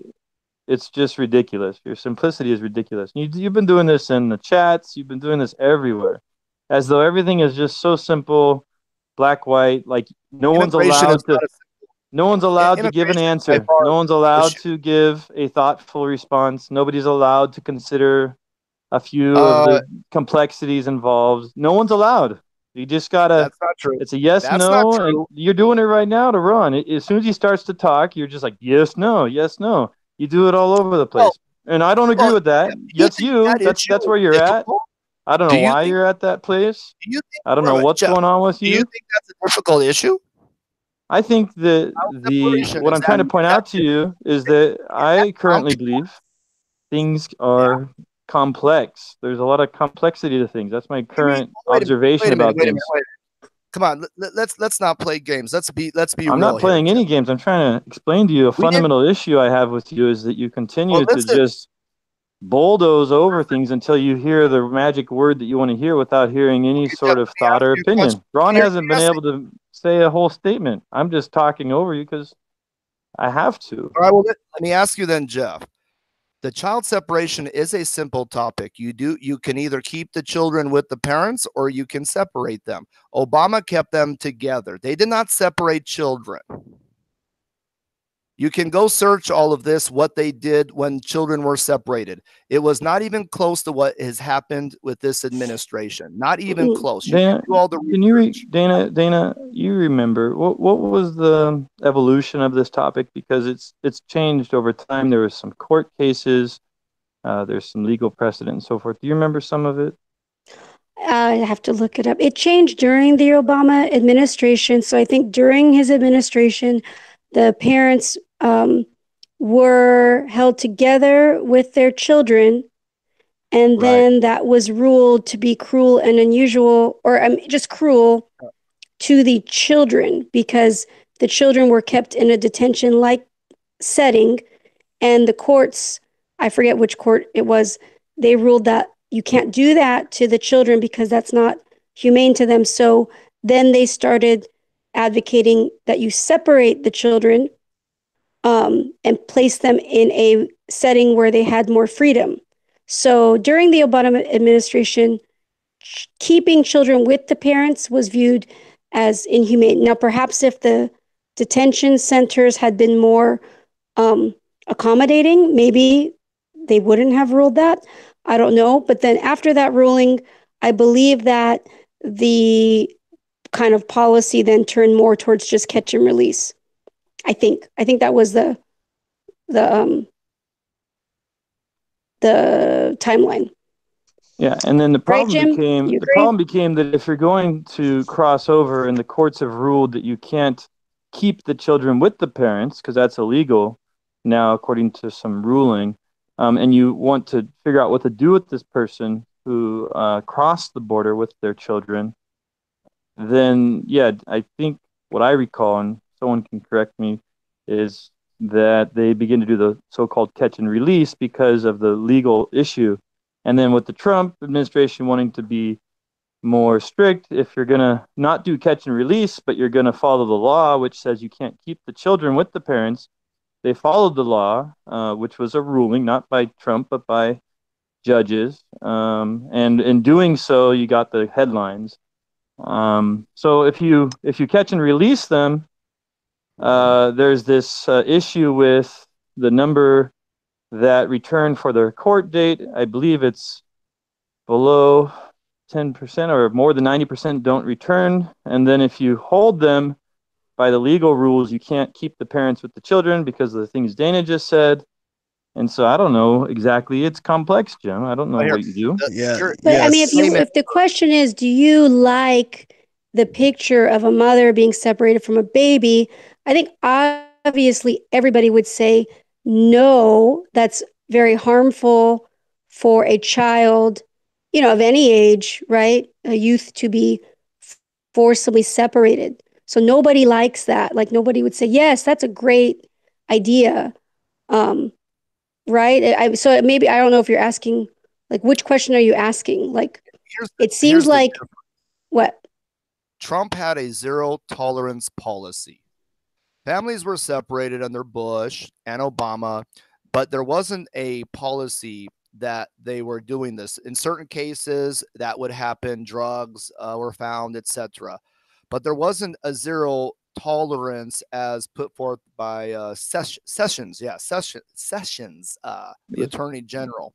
So-called catch and release, right? That's the phrase. Well, Sessions, no, I can't say his name now. Sessions. That the difference is the Obama administration, and here's another, I guess you could say, a little bit misleading. Trump had said that we're doing the same thing that Bush and Obama did, or previous administrations, but that's actually not correct.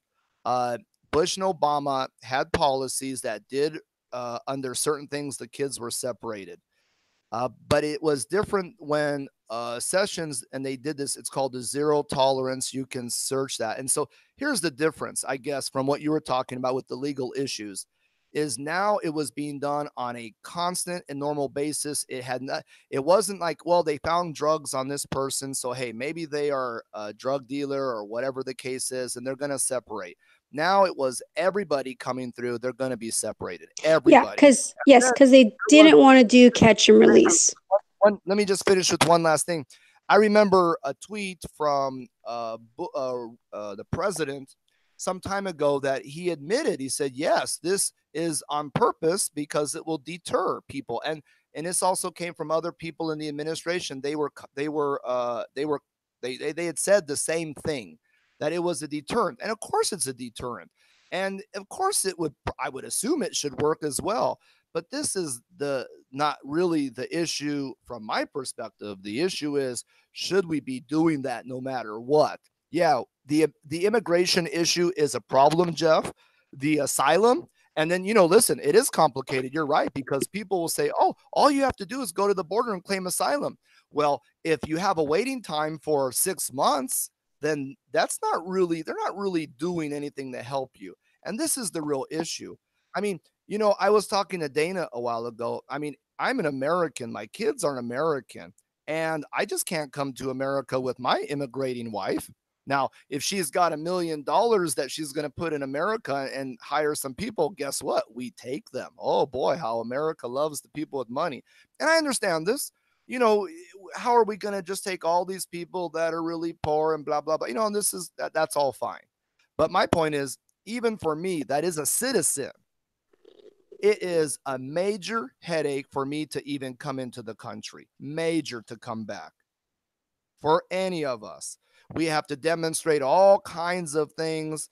I mean, it is a big issue. And that's for me, someone who is legal, born in America with kids, American kids. I still can't just hop on over. It's going to take me quite a long time with a lot of other issues. So if it's that hard for me, didn't they include a letter to the Geibel family for storing your stuff as part of the coming back process? It didn't. Isn't that what you told us? Like we had to store your stuff, or the green card would take years longer.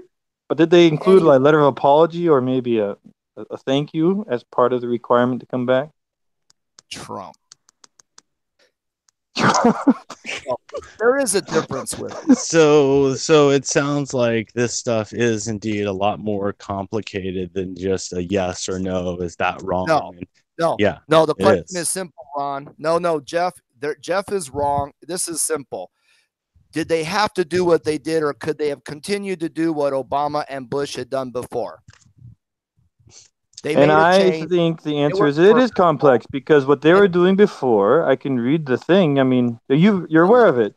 The so-called catch and release was a problem because many of the people don't return for their dates. So what do you do? I mean, I heard the percentage was really high, Jeff. I'm not really sure. I remember some report a while ago, and I thought, wow, that's incredibly high. But I think it was somebody on NPR talking, and of course that can't be true then. But well, these issues are a lot more complex than you're making them out to be. A lot more complex. Good excuse, guys. No, that's not an excuse. That's just the truth. They could have done the same damn thing that Obama and Bush did. Well, it had nothing to do with I'm reading a quote. Most families were released into the U.S. With a notice to appear. And then we can get the number for you. The question becomes, Jim, is so what do you do? I mean, so you're saying, this is what you're saying, Jim. If a family walks across, so me and Dana and our children walk across the border, you're saying the ethical thing to do is to let them go on through. Just tell them to come to court one day. Wait. This is what you're saying. This is what you're saying. Oh, because don't say no. You're saying tell us to come to court. You're saying tell them to say come to court. Ron, you certainly can't detain them. You can't detain us because that would be illegal. You can't separate us because that'd be unethical. And so you're saying the only option is to just let them. Wait a minute. You can't legally detain a family by the court order. I didn't say that. No, You can't. it's that's It's a court that's why order. they didn't detain them, because the courts ruled that detaining the family together is like inhumane to the children, Because the children aren't criminals. because they're kept in like a jail-like environment. So you can't keep the families together legally. That ruling was That's a done during the Obama administration. So like in Canada, my Canadian friend posted, he was very outraged about what was happening at the border. And he posted like photos of at the Canadian border, what they do with illegal immigrant families is they detain them all together, and they had, like facilities and a park and Country. stuff. So he viewed that that was the better alternative. Keep the families together, but they wouldn't let them in the country in Canada. So, I mean, maybe their facilities were a lot nicer than ours. I don't know the differences, but it seems like that's how Canada dealt with it. Was that 2015, Dana? The Obama court? I'll read. I'm looking at it. United States Court of Appeals for the Ninth Circuit. What year, Joe? I'm reading June 7th, 2016, Pasadena, California. That's the ruling that you can't keep families in detention. So now you're in a rock and a hard place, because someone walks across the border, you can't keep the families detained. It was like longer than a certain amount of hours, like 36 hours or 24 and then hours. Ethically, you got Jim pounding on your door saying you can't separate them. So all you can do is you can catch, it's called catch and release. You catch them, then you release them and say, come back one day for your court date. And then they have these really bad numbers for them not coming up. And so that's you're saying that's the only, I mean, I don't know. It's not easy. I don't know what the solution is. Well, it seems to me the Canadian solution is the answer. The Canadian solution is you can detain them as a family, but that's now illegal in our country. And so again, this becomes a lot more complex than just, is it wrong? Yes or no. That's not how this all works. Not exactly, Ron. Trump did not have to order the zero tolerance policy. He could have continued on with what was happening, as an example, and then maybe the government could have got off their ass and actually did it. This is another one of these scams that they don't want to take on, because secretly they want the people to come in. Big business wants these low-paying people to work there. That's what you know this. I know this. Come on. I'd say first subject change. That's quite a subject change right there. I think that. It's true though. It ties hold on. This is also ironic, because I mean, that means you're saying that it's all fake. I guess you can have that position that it's all just fake. All bluster or whatever you want to call it. But back to the families thing, my question to you, Jim, but I don't want you to change subject. I had a question for you. What do? Me and Dana walk across the border. You're a border agent. It's illegal. I just read the court case. It's 72 hours. You can't detain us for more than 72 hours or you're breaking the law. If you separate us, then that's unethical. So what do? Are you claiming asylum?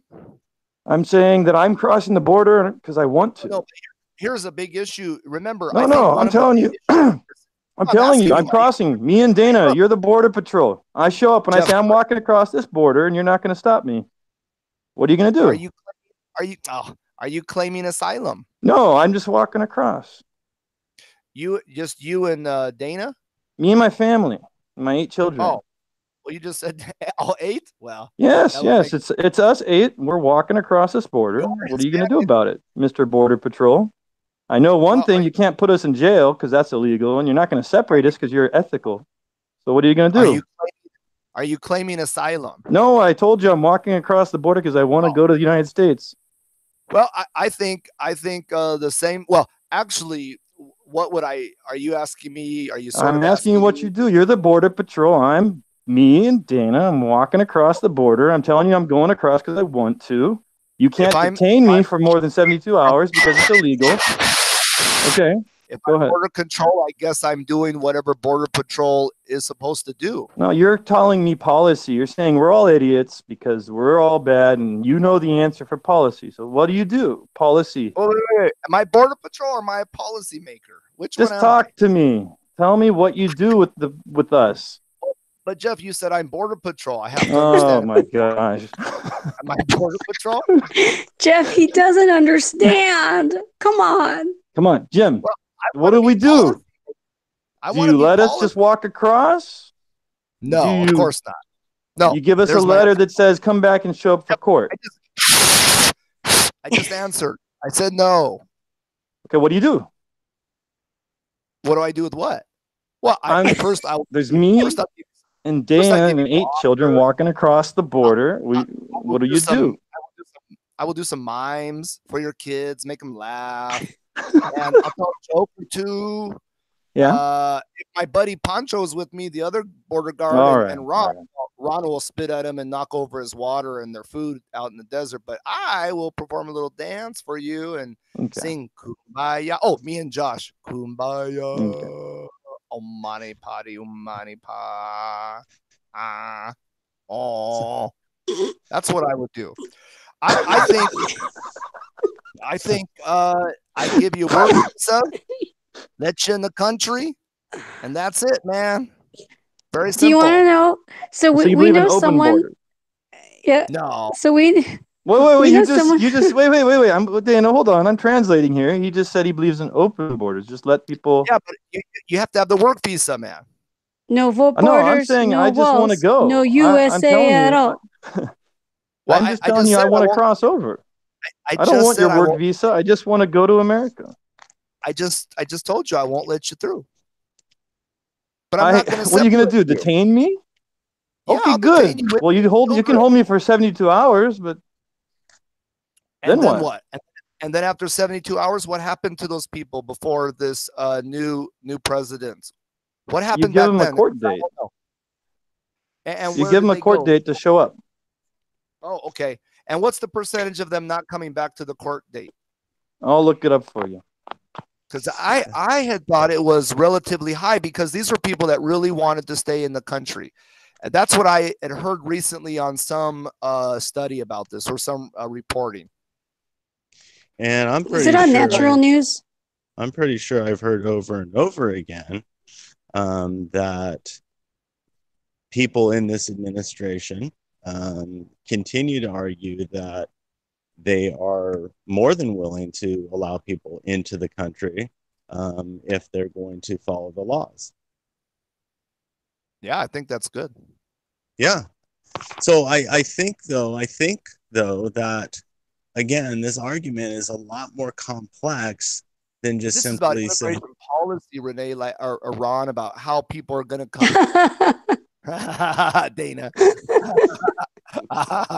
Do you guys debate this a lot at home, Jim?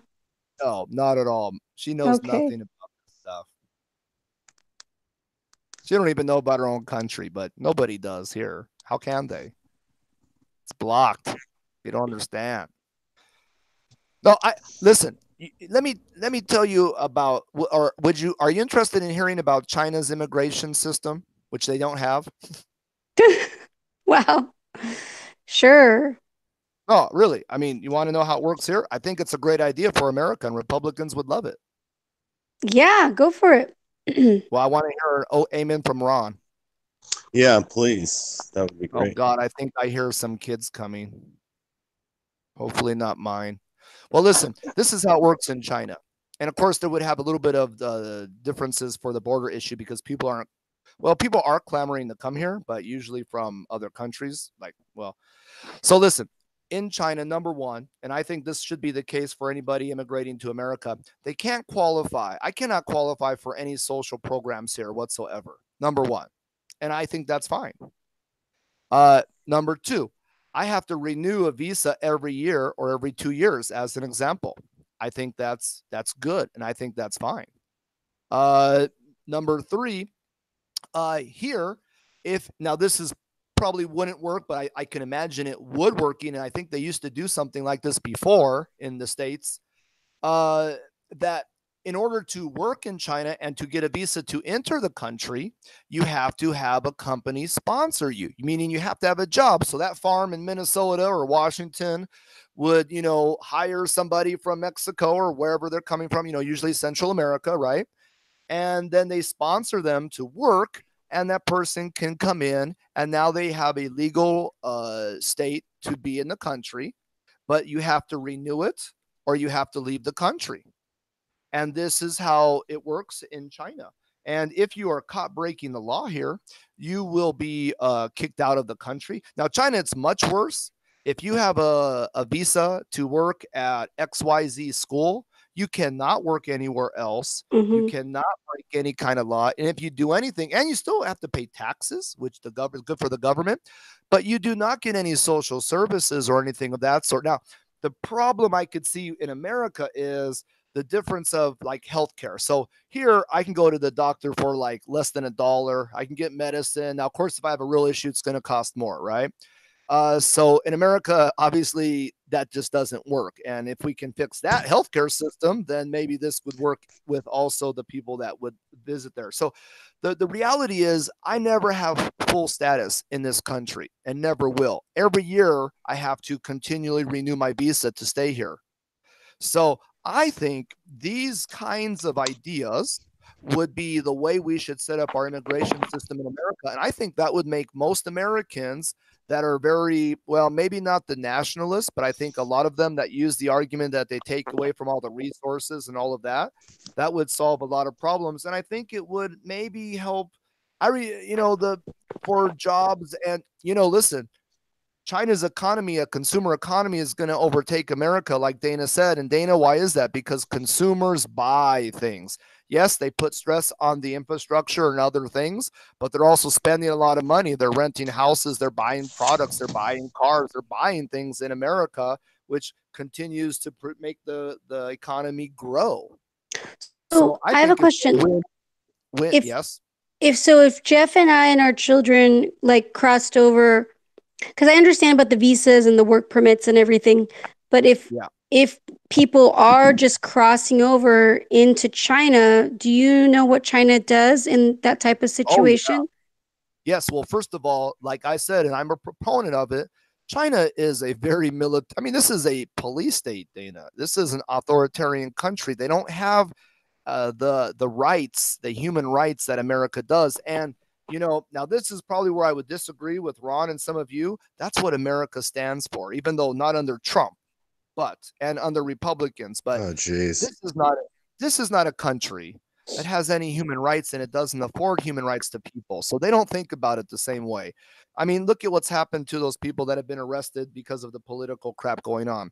So if you are in trouble and you get busted here, I mean, it's hell for you. They could do whatever they want to you. They don't care what anybody says, right? Yeah, but no, what if I'm just like trying to get in though? Like they don't shoot you. They probably shoot your ass, yeah. Well, they probably do you know? They would. I'm sure they would they catch you, they detain you, and they send your butt back. They're not going to let you cross, and you're stuck. You ain't going to come through. How are you going to get through? They're protecting it. They're blocking it. They have military all along the border. You have to remember, they have enemies, so-called enemies at their borders, and they have the drug world at their borders. So they heavily protect these areas with military. We don't have a neighboring, well, we kind of do have a drug problem coming through, but they have, it's a guarded state. You can't just walk into this place, not even close. Well, and I think that's fine. I think, Trump said, and I've watched those border police stations. I mean, the drugs are not, coming from the people. They're coming through the damn main road in cars. They spend tons of money on this stuff. I agree with everybody that says you just double up the guards, you double up the technology, use technology, get a hell of a lot more guards there. I'd be for the military being stationed out there too, and you're not going to let many people go through. You use that technology, you get the tunnels, you use that technology on the cars. So many drugs are coming through the cars. So many. Watch the Border Patrol shows. I do. I watch all these shows. It's fascinating. And the walls should be strengthened, reinforced, and built along the main cities. they shouldn't be allowed to have the cartel shoot at us. I mean, the problem is we're not just dealing with regular people and asylum seekers, and they should be given special attention. We're dealing with cartels, and we ought to be in there blowing up the damn cartels. Wow, you sound like Trump. You sound like just like Trump. All right. As an aside, person. Come on, fact checker. You sound just like Trump. No, I wouldn't detain children. Oh, baloney. I'm gonna have to get some of those sound bites, Ron. I'm gonna clip those. Oh, baloney. I gotta get that on the button. I wouldn't do the way you Republicans would do. You Republican lovers. You guys are evil. In full disclosure, as a quick note, while I was asking you about my family, I actually I know this might shock you, Jim, but I think the whole border thing is I probably feel very similar to you about everything you just said. And then, of course, for the family, I think you should let the families through. That is my opinion. So if you had me and poor little Dana and our poor little children, and you do actually have to claim asylum. You can't just say I'm walking across. I think they will turn you back that way. Asylum, they have and if well, just to answer for me, if I was claiming asylum, I think that we should. I'm actually for. I think I'm okay with catch and release. Don't tell Ron I said that. But I just found it interesting to hear how you would navigate the difficult situation, since you have the courts that say you can't separate the families. I'm sorry, you can't keep the families together, and then you have the only way you can detain them is to separate them. And so I'm going to shock you, Jim. I don't think you should separate families. I think you should document them. You should document them. You should document them. You should do your best to get information and ask them their situation and so forth, and get them to do the process and so forth. But in the worst case scenario, you let a family across, which is better than turning them away. And don't kill me. Don't kill me. Don't kill me, Ron. Yeah, Ron's the only one shocked. That's common sense, Jeb. It's the common sense, humane thing to do. It's simple. Well, you just made an argument for the complete opposite. We should be spending money in those countries. You said everybody up in the Middle East. You said you just agreed with this authoritarian state. For the border, he's talking about. He's talking about for the drugs coming through. I understand that. He's talking about. So when it comes to families, Jim can correct me if I'm wrong, but I think he was clearly stating that you're treating families different than how you're trying to monitor drugs and drug trafficking and all that whole other realm of bad stuff going on. Huge problem. Yeah. Well, again, these issues are a lot more complex than just saying yes or no to any of this. I have the stat, Jeff, if anybody wants to hear it. I found a few different ones. You've done a lot of talking. Here it comes, 60 to 75%. I found one that said that too. That's from the Justice Department data. The issue that's difficult is there's different type of asylum seekers, and there's differences for ones who come across on the southern border. And so that number is kind of a mass number, I think. Asylum. Jeff, that's not for asylum. Asylum is a whole different issue because they're allowed to claim asylum, but they have to go through only a couple checkpoints. And often, and from what I read, is that the administration really put some heavy restrictions on it, and they're basically it's kind of like BS. It's like, okay, come here, but we'll see you in like 9 months from now, maybe, or a year. Meanwhile, the people that have nothing have to somehow survive in Mexico. I think a very common sense thing to do is we need to start putting some money into these countries instead of exploiting these countries like we did over the past years in our history. We need to stop putting so much money into the war machine and start developing these countries before China takes them all over, and put some money into these countries if they're not too corrupt for their own border protection, like Mexico. And that would start to fix the problem and then set up a real immigration system. But there's no political will. The simple thing is, this is American politics, right? We bomb everybody into democracy. And it hasn't worked since 9/11 in Afghanistan. And even Trump says he wants to pull out, which I agree, pull out of these areas, because these issues do not get solved by the war machine. They get solved by political issues, by sitting down and having some kind of agreements. They don't get solved by war. It hasn't. Look at what's going on in Afghanistan. Nothing has changed in 18 damn years. Yet we have spent more than $1 trillion on all of this shit. It's absolutely stupid. Why? Because government is bought out. So I have a question. That's why we need some people in the government that are anti-war. Wouldn't it be like awesome? Trump. Wouldn't Trump it be claims that he puts more money into the war machine. wouldn't it be incredibly interesting if you were allowed to be asked questions and have to answer real questions? Wouldn't that be fascinating?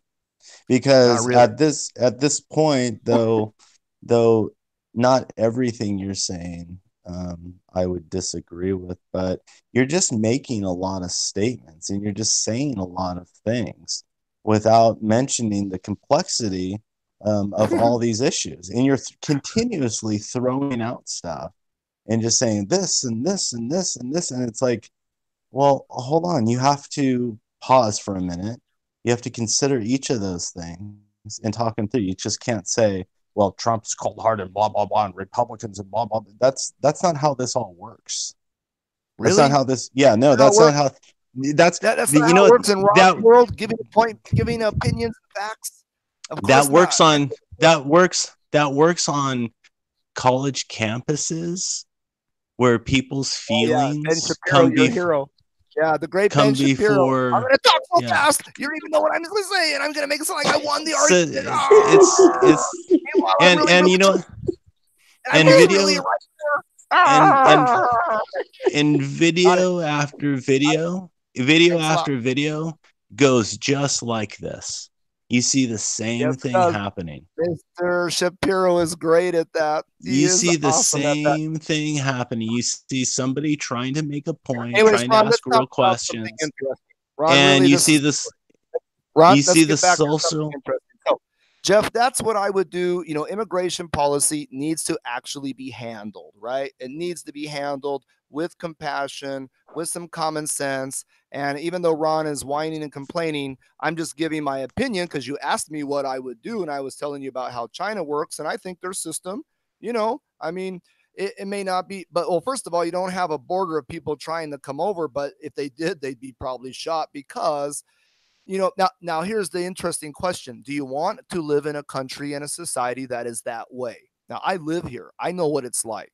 I actually, unlike you and any of you that have never even really traveled, and I actually live in the country that is a real authoritarian police state. Now, they do it for their own security. They do it for a variety of reasons, whatever the case is. But the point is, I actually live here and I know what it's like. I know what it's like where if you say something wrong or you speak out or you can wind up in jail. You cannot challenge anything that the government says. I mean, well, you can, but you know, you better be very careful.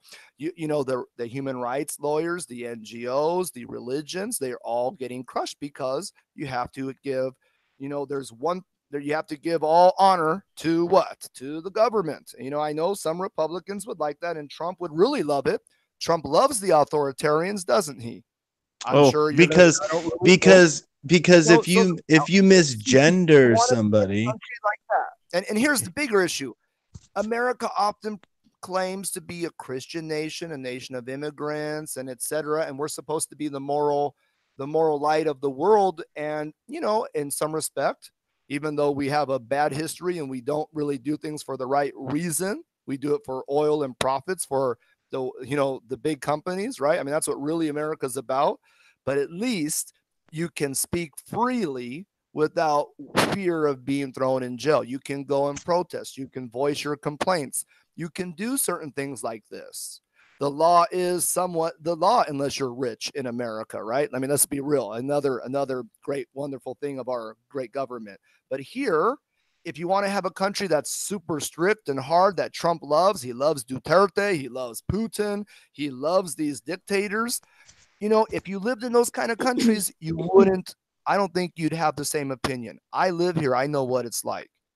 I have no stability here. I could be thrown in jail at any time, and there's nothing anybody can do about it. You can be detained here, and for no reason. You can have an exit ban, which you've read. You could be in the country, and your relative or someone does something or is under investigation, and they will not let you leave the country, and you could do nothing about it. That's what this country is. You don't know this. You don't live in it. You don't know what it's like. I do. Do you want to have America turn into that? Do you want to let the countries that are most powerful censor the rest of the world and change the news? You think you have fake news? Why don't you see what's happening in this world with the countries that have the economic power? I know what's going on because I pay attention to it every day. Do you? So I would love for you to actually address something. This is a real narrative. I would love for you to actually address something, but that's going to be impossible. Okay, ask me. So number one, you said, would you like America to turn into this kind of situation? Well, number one, the party that you supposedly support, well, you do support because you've stated it over and over again. And you don't know what I support. These social justice warriors that go across. You don't know what I support, Ron. So what's the question? Okay, here we go. I can't even talk. I can't talk. Well, you said you want to ask me a question. That's not a question. I can't even make a point. You're making empty assertions that are not justified. It's impossible to have a conversation with you. Are you going to ask a question, or are you just going to label me and make false assertions? It's impossible to have a conversation. See, Ron, listen, that's a question. Are you going to falsely label me and make false assertions? That's a question. Now, go ahead. Ask me a question. Try it. I can't. Question. It's impossible. It's impossible. No. Go. Come on, Ron. He's come on, Ron. I think he is. He's just pointing out that you're saying stuff about him, that are wrong. Jim's a little sensitive to being mischaracterized, so you got to be, you got to be sensitive to that. Well, it'd be don't misgender Jim. Be nice. Be nice if I had an opportunity to make my point. Ron, are you going to ask a question or not? Well, okay. I need to be able to make my point before I ask you the question. All right, let's get back where we were. Ron was saying, Ron was saying, should healthcare be for profit? That's a question. No. Hold on. He's going to ask you. I know what he's going to ask. Just ask it, Ron. So without characterizing him, he's just saying that some people, forget Jim for a second. He's just saying some people, forget Jim, Ron. Some people. Yeah. Well, there's a lot of people out there that are currently in the party that you support, and you say that everybody should support. And these people go around. They go around and they shut speech down. Question? Is there a question somewhere? Oh, come on, Jim. He's. I know where he's going. Yeah, listen, I'm being serious. I'm running out of time. There's something I need to do. I want some questions. Ask a question. We don't need Ron, getting on his little stand. Do you have a question or not, Ron? If you don't, I have a question for you. All right. Do you have a question? Yes or no? All right. Ron is, as usual, as a Trump supporter, runs away. Ron, here's my question for you. Why should healthcare be for profit? Other social services are not. Ron, just can you go? Jeff, do you have a question for me? Here. Dana, do you have a question? I know what Ron's going to ask. I just want to hear him ask a question. Jeff, you do it. You do it, Jeff, please. I can't wait all day. Ron's probably a little frustrated. Come on, Ron. Oh. Just ask a question. It's easy, people. Watch. Why does it take so long for you to ask a question? See, that's a question. Okay, again, ask a question. You certainly have an enjoyable personality. Oh, God. It's my fault that you say you want to ask a question, but you don't ask a question, and then I ask you to ask a question, and it's my fault. Give a break. You take a breath. Question. Okay. No question again. Jeff, ask the question. Well, he's on mute now, so I don't know if that's on purpose or not. Okay, Jeff, ask the question, please. He wants. I don't know why I'm doing this, but because he won't ask a question. I believe he wants to know if you think that the current carefulness about what you call somebody, like if you say the wrong thing, if you use the wrong words, if you do these things right now, there's repercussions. Yeah, I think it's stupid. It's absolutely stupid. Oh, okay. I believe in free speech. I believe in all that good stuff. And I think a lot of this stuff is stupid. I'm not a social justice warrior. I'm more of a workers versus capitalist kind of leftist. And I think because those are what's important. And that's what's important for people. And I care about the people and the environment before the damn rich people. And I don't think the system should be rigged for them. Money needs to be taken out. We need we need nice redistricting on gerrymandering. We need ranked voting. We need to fix our democracy because the system is absolutely corrupt, and yet lots of people still support it. So there's only a few people in the Democratic Party that I actually like and care for. Otherwise, it would be some third-party people. Pelosi Pelosi. Oh no, I'm not a fan of anybody. Feinstein. Listen, Kamala Harris is really hip on the music beats. Anyways, Dana, that's not your lack of humor doesn't help here. I'm giving you real positions, unlike other people, and I'm giving you real answers. And I'm not. That was a real answer. Ron, you chime in here, Ron. He gave you an answer. He gave you the answer that you wanted to hear. That he actually sounds like he's aligned with you. Well, that's because Ron doesn't know how to not generalize.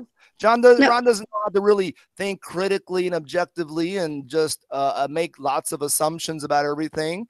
Ron, he doesn't understand these things. He's a Fox News kind of guy, That's why. I have a question. Oh, great. So you were saying you supported the militarization of the border, like as in China, where they have a lot of military stationed.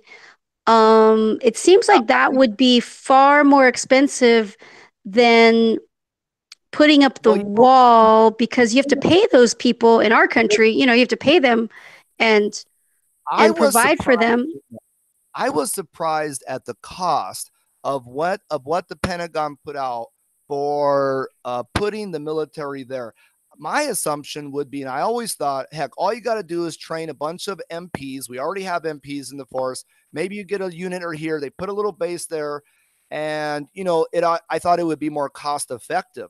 I was surprised that it would cost way more than a $60,000-$80,000 border patrol guy, and it still seems kind of ridiculous. But I guess the reason is you have to have a lot of support for the military people there, meaning they're not going home and eating on their own, and they're driving their own car and blah, blah, blah. So whatever the cheaper alternative is, then I think you go with that because we want to be fiscally conservative, right? That's the part.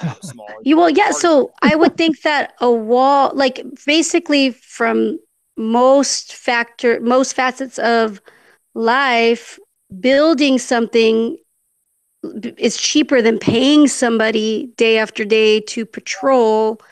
So there's a couple of problems with that, Dana. First of all, you have an upkeep of a wall, and a wall doesn't help tunnels. A wall doesn't help people climbing over. A wall doesn't really do the things that are really happening. Most of the drugs are coming through other areas. The purpose of the wall is it's going to keep some areas where you don't have to put all your people there and the attention there, but you can have technology take care of a lot of those issues. No, but you still for sure have to have people. But I think just like any security operation, the wall helps for less people to be required. You could have some guy driving up and down along the wall versus if you had no wall, you have to have more people. Hi. Oh, is this the little girl who knows what's up? She's all Jim. Her daddy's always telling me how she knows how wrong I am. Anyway, so let's just imagine that militarizing the border like China to patrol the border would be the more expensive option versus, having our border patrol with the wall. Don't you think it'd be unlikely that would get support from the Democrats? You muted yourself? Well, hold on a second here. I think we need to check on Ron. I'm worried he something happened.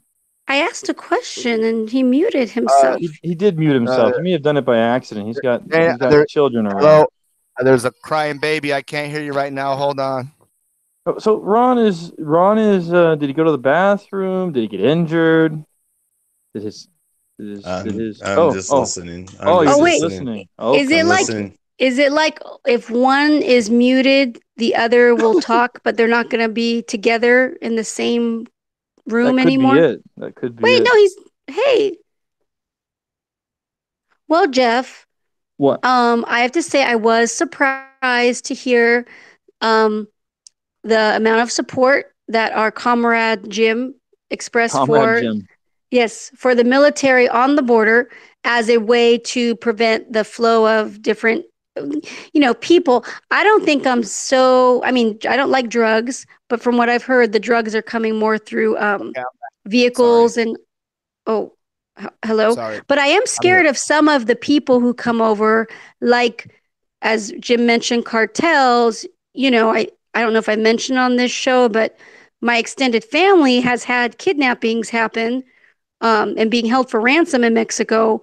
And I'm scared of those types of people who kidnap people for ransom coming across and having more influence over here in America. So I am for, knowing everybody who's coming in and trying to vet people. So I think the wall with people is a good idea. Like, you have the wall, you have the border patrol, you have technology, all that stuff. I don't see why there's such a extreme opposition to building a wall alongside all the other measures that can be done. But with Jim's suggestion about the military, though, being more of a presence, I just think that would be so much more expensive, every year versus just building a wall. I think part of the issue, Dana, is they're arguing that the $5 billion doesn't need to be spent on a wall. The $5 billion could be spent on fixing. Part of it will be spent on fixing and amending the wall, and then a lot of it will be spent on Border Patrol agents and technology, which is what the Border Patrol has requested. So I think that's part of the issue here. And of course, there's politics involved, and that's fine. But, look, it seems kind of strange to me that, 2 years, the Trump administration had complete control. They could have did the wall. They could have done all of that, but they didn't do it. What did they do? They just gave tax cuts to the rich, and they, took down Obamacare and, got rid of the mandate. They doubled the tax credit for children from 1,000 to 2,000. Hey, wait. Don't forget that in your tirade. Make sure you say that for people with lots of families, they gave them lots of families. How many families do you have, Jeff? Oh, I mean to say lots of children. Lots of children. Please. The gold tablets are false, okay? Please. Okay. No, he's got history in New York. Wait, so hold up. So I know you don't like Mr. Talk So Fast Shapiro, but he had the same criticism. He had the same criticism of Trump. He said, why did he not push for this when they had the House and the Senate? Now he was very critical of his timing. Yeah. Well, it is dumb. I to be honest, my personal feeling about all of this is he's just deflecting from more of the crap that's been hitting the fan. All of his people are getting arrested continually. There's more being exposed. I think, some of his obstruction is going to be revealed quite quick. I mean, it already has a little bit. And I think this is really what it's about. Honestly, because you know what? The shutdown, if you recall the shutdown that happened 3 weeks ago or so, he was going to sign the bill. It was a bipartisan bill. And then all of a sudden, as has been reported, Fox News and Rush Limbaugh and Ann Coulter started saying, what are you doing? And then all of a sudden he flipped. Even McConnell, who knows what he's doing, he's been holding up the Congress. Mitch McConnell even had the bill ready to go. So he obviously had the okay from Trump. And then all of a sudden it switched. He decided to go do this. It seems to be a real big political stunt, just like throwing the military at the border. And that's, again, this is politics. I think it's really stupid and shitty. But getting back to the real issue, he's not, Shooty. It's Shooty. Feces. It's booty. Sorry. Can I not say that? Poopy. So, it could be done. He isn't negotiating like generally Congress and presidents and administration will. And it just seems a bit foolish. I think everybody, and of course the thing that really is, I think, offensive is trying to argue that people on the left do not want, to have a safe country. I mean, it's so ridiculous that I can't believe that people even buy it. There was a guy that called in on NPR echoing the Fox points about, the fentanyl is coming through the southern border. I mean, it was really funny. He sounded like he was, had a couple tooth missing and he was dating his cousin, and that's already been refuted. It's very clear the case. Oh, sorry, Ron. Don't mean to offend you. And I mean, it's really ridiculous. This can be fixed, but not only do we need security, but we need to improve the immigration process, like I mentioned. But there's no political will. Now, Bernie Sanders has come out and said he wants to try to do that, and everyone's trying to do it. He's the only one, and besides Warren and AOC, that seem to be trying to reform the government, trying to get things done for the people. And God bless them. I hope it happens. At least we have a few people trying to do what's right for the American people. Unfortunately, a lot of people don't seem to realize that. Here's my jab to you, though. My jab would be that they say that all the time. They've been saying it for years. We've all watched. We're all old now. We've watched the same set of words that you just said. That whole set of words you just said has been repeated for year after year after year. And it is kind of interesting. While you can hate the guy, it is interesting that Trump's trying to force something. And I don't know. I mean, they could have done this. But I'm talking about right at this moment. All those words you said sounded so much like all the words I've heard for the last 20 years of my life. And it's always being talked about all the things we could do, and all this things we could do, and all that we could do. Let me be specific for Ron's sake.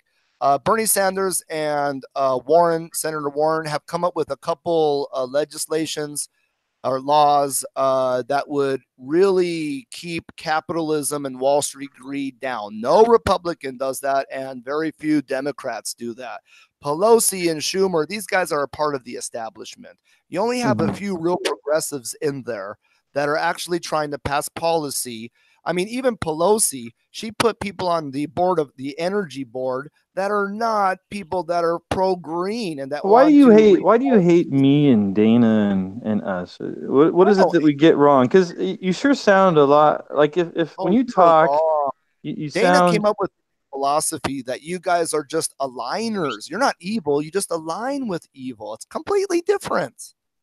It's like Ron, who says, I don't really know about this. So, it's not your fault. It's just you're not informed, like Ron. No, but your words sound like our words. When I talk to Dana in my kitchen, well, we're like two peas in a pod. Our handshakes are so strong. No, you and me. Your words sound similar to. Yeah. Our handshakes are so strong. We're like two peas in a pod. That's what I just said. I thought you meant me and Dana say that when we talk in the kitchen. Well, he might be a little intimidated because I shared with him about the strength of your handshake. Who, Jeff or me? Yes, you might be a little intimidated, Jeff. I'm trying to explain where the handshake comment came from. So I think he's trying to emphasize that his handshake is strong too. Yeah, I've been doing my exercises with my spearmint. So I have one burning question. Who are these few? Ron, pay attention. These are what questions are. Who are these few Democrats you like? Well, generally, I would prefer because of my belief about the corrupted and rigged system, right? And basically, you have representatives that are going to adhere and obey the Wall Street, the big givers, because of Citizens United, passed by a Republican Supreme Court and Republican government, which has hurt our democracy, which if you want to talk about, we can talk about. Remember, years ago, we used to talk about it, and Ron would defend corporations are people, which is really funny. But anyways. Hey, that's really good, Jeff. Cue up some real tough questions. I would say Warren, I would say Bernie, any of those people that are truly progressive.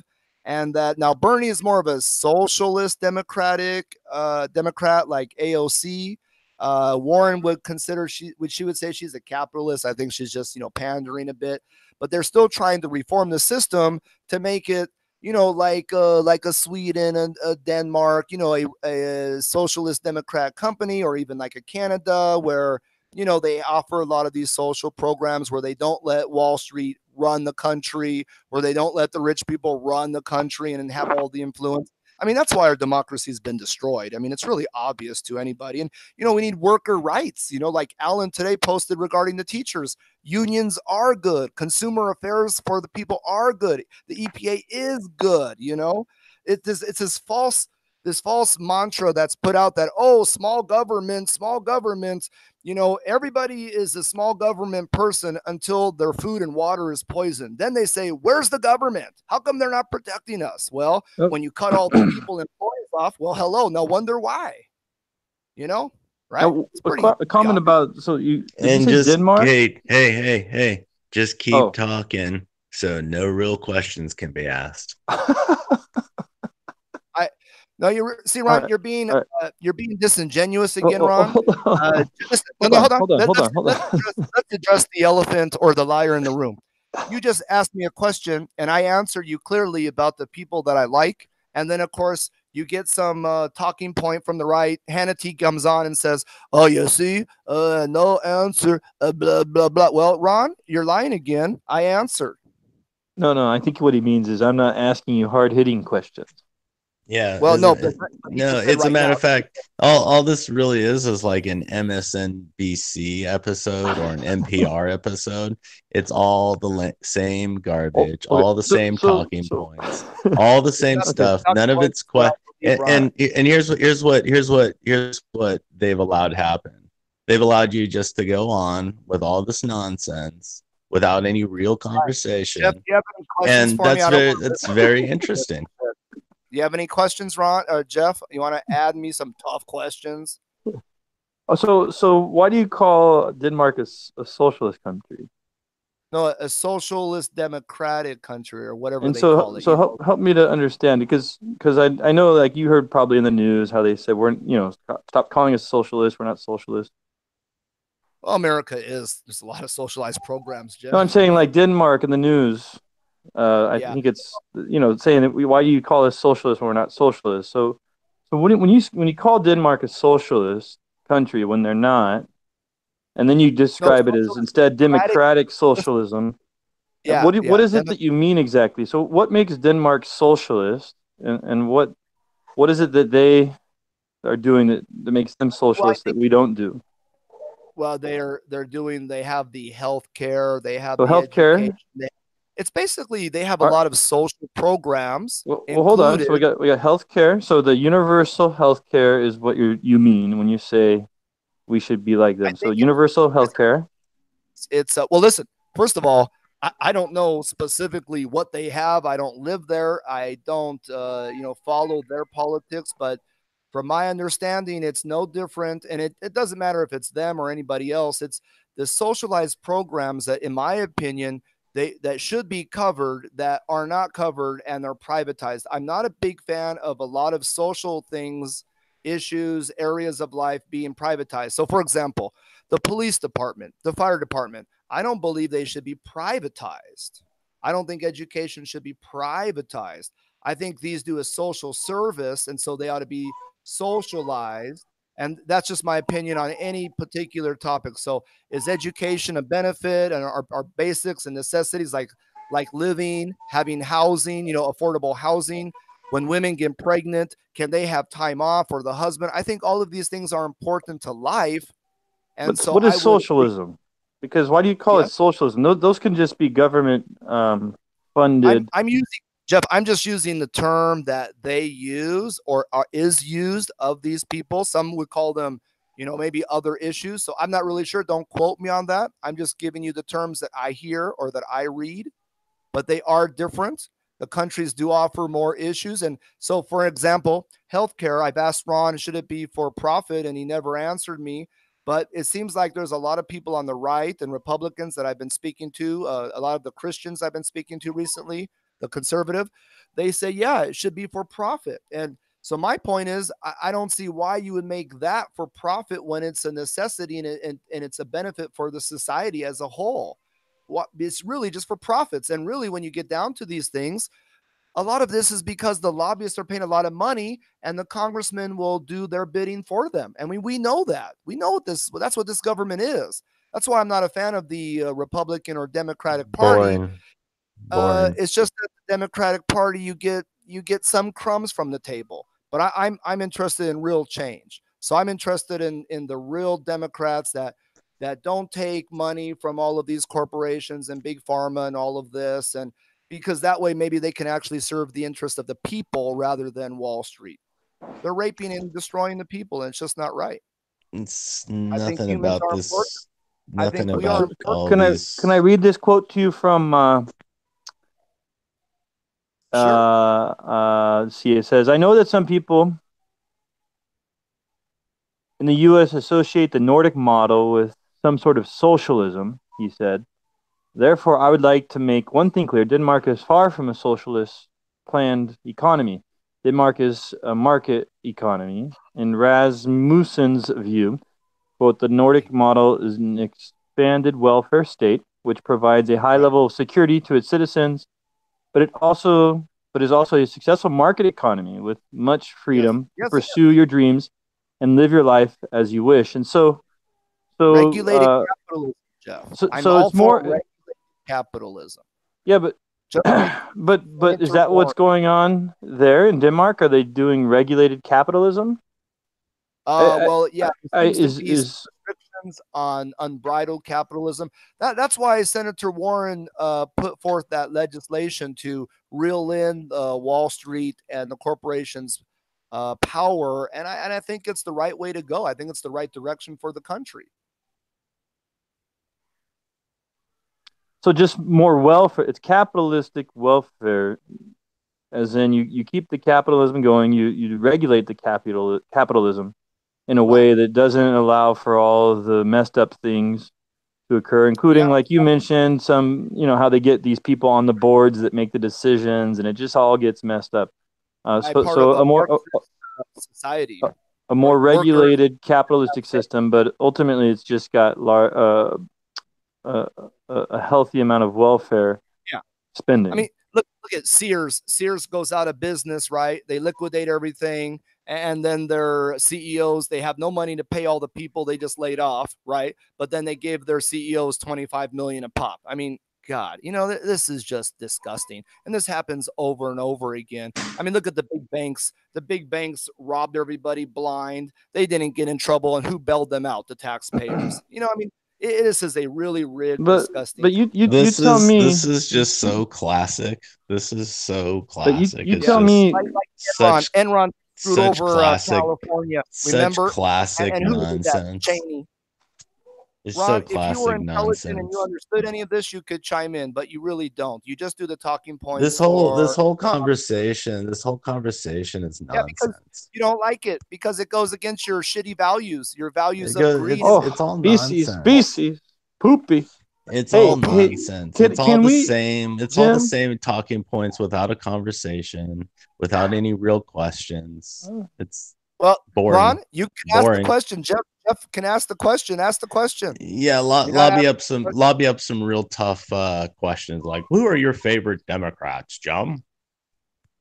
Yeah. Well, Ron, if you don't have anything interesting to say, then just don't talk, okay? Nobody needs to waste our time with this nonsense. All right. But Ron, why don't you give us a healthy question? You're not going to have the conversation. It's too late at this point. All right. You see, and so ever since I've known you, this is exactly what you do. Game. Ever since I've known you, this is exactly what you do. this you don't game have is so courage, this game is stand so up and don't evident. talk. This game is so You evident. you have any questions for me? This Dana, game do is you have so any questions evident. about any of those beliefs that I have? Any of the legislation put forth by Sanders, any of those people that I like and I support and I think is good for the country? Oh, Katie, go open the door.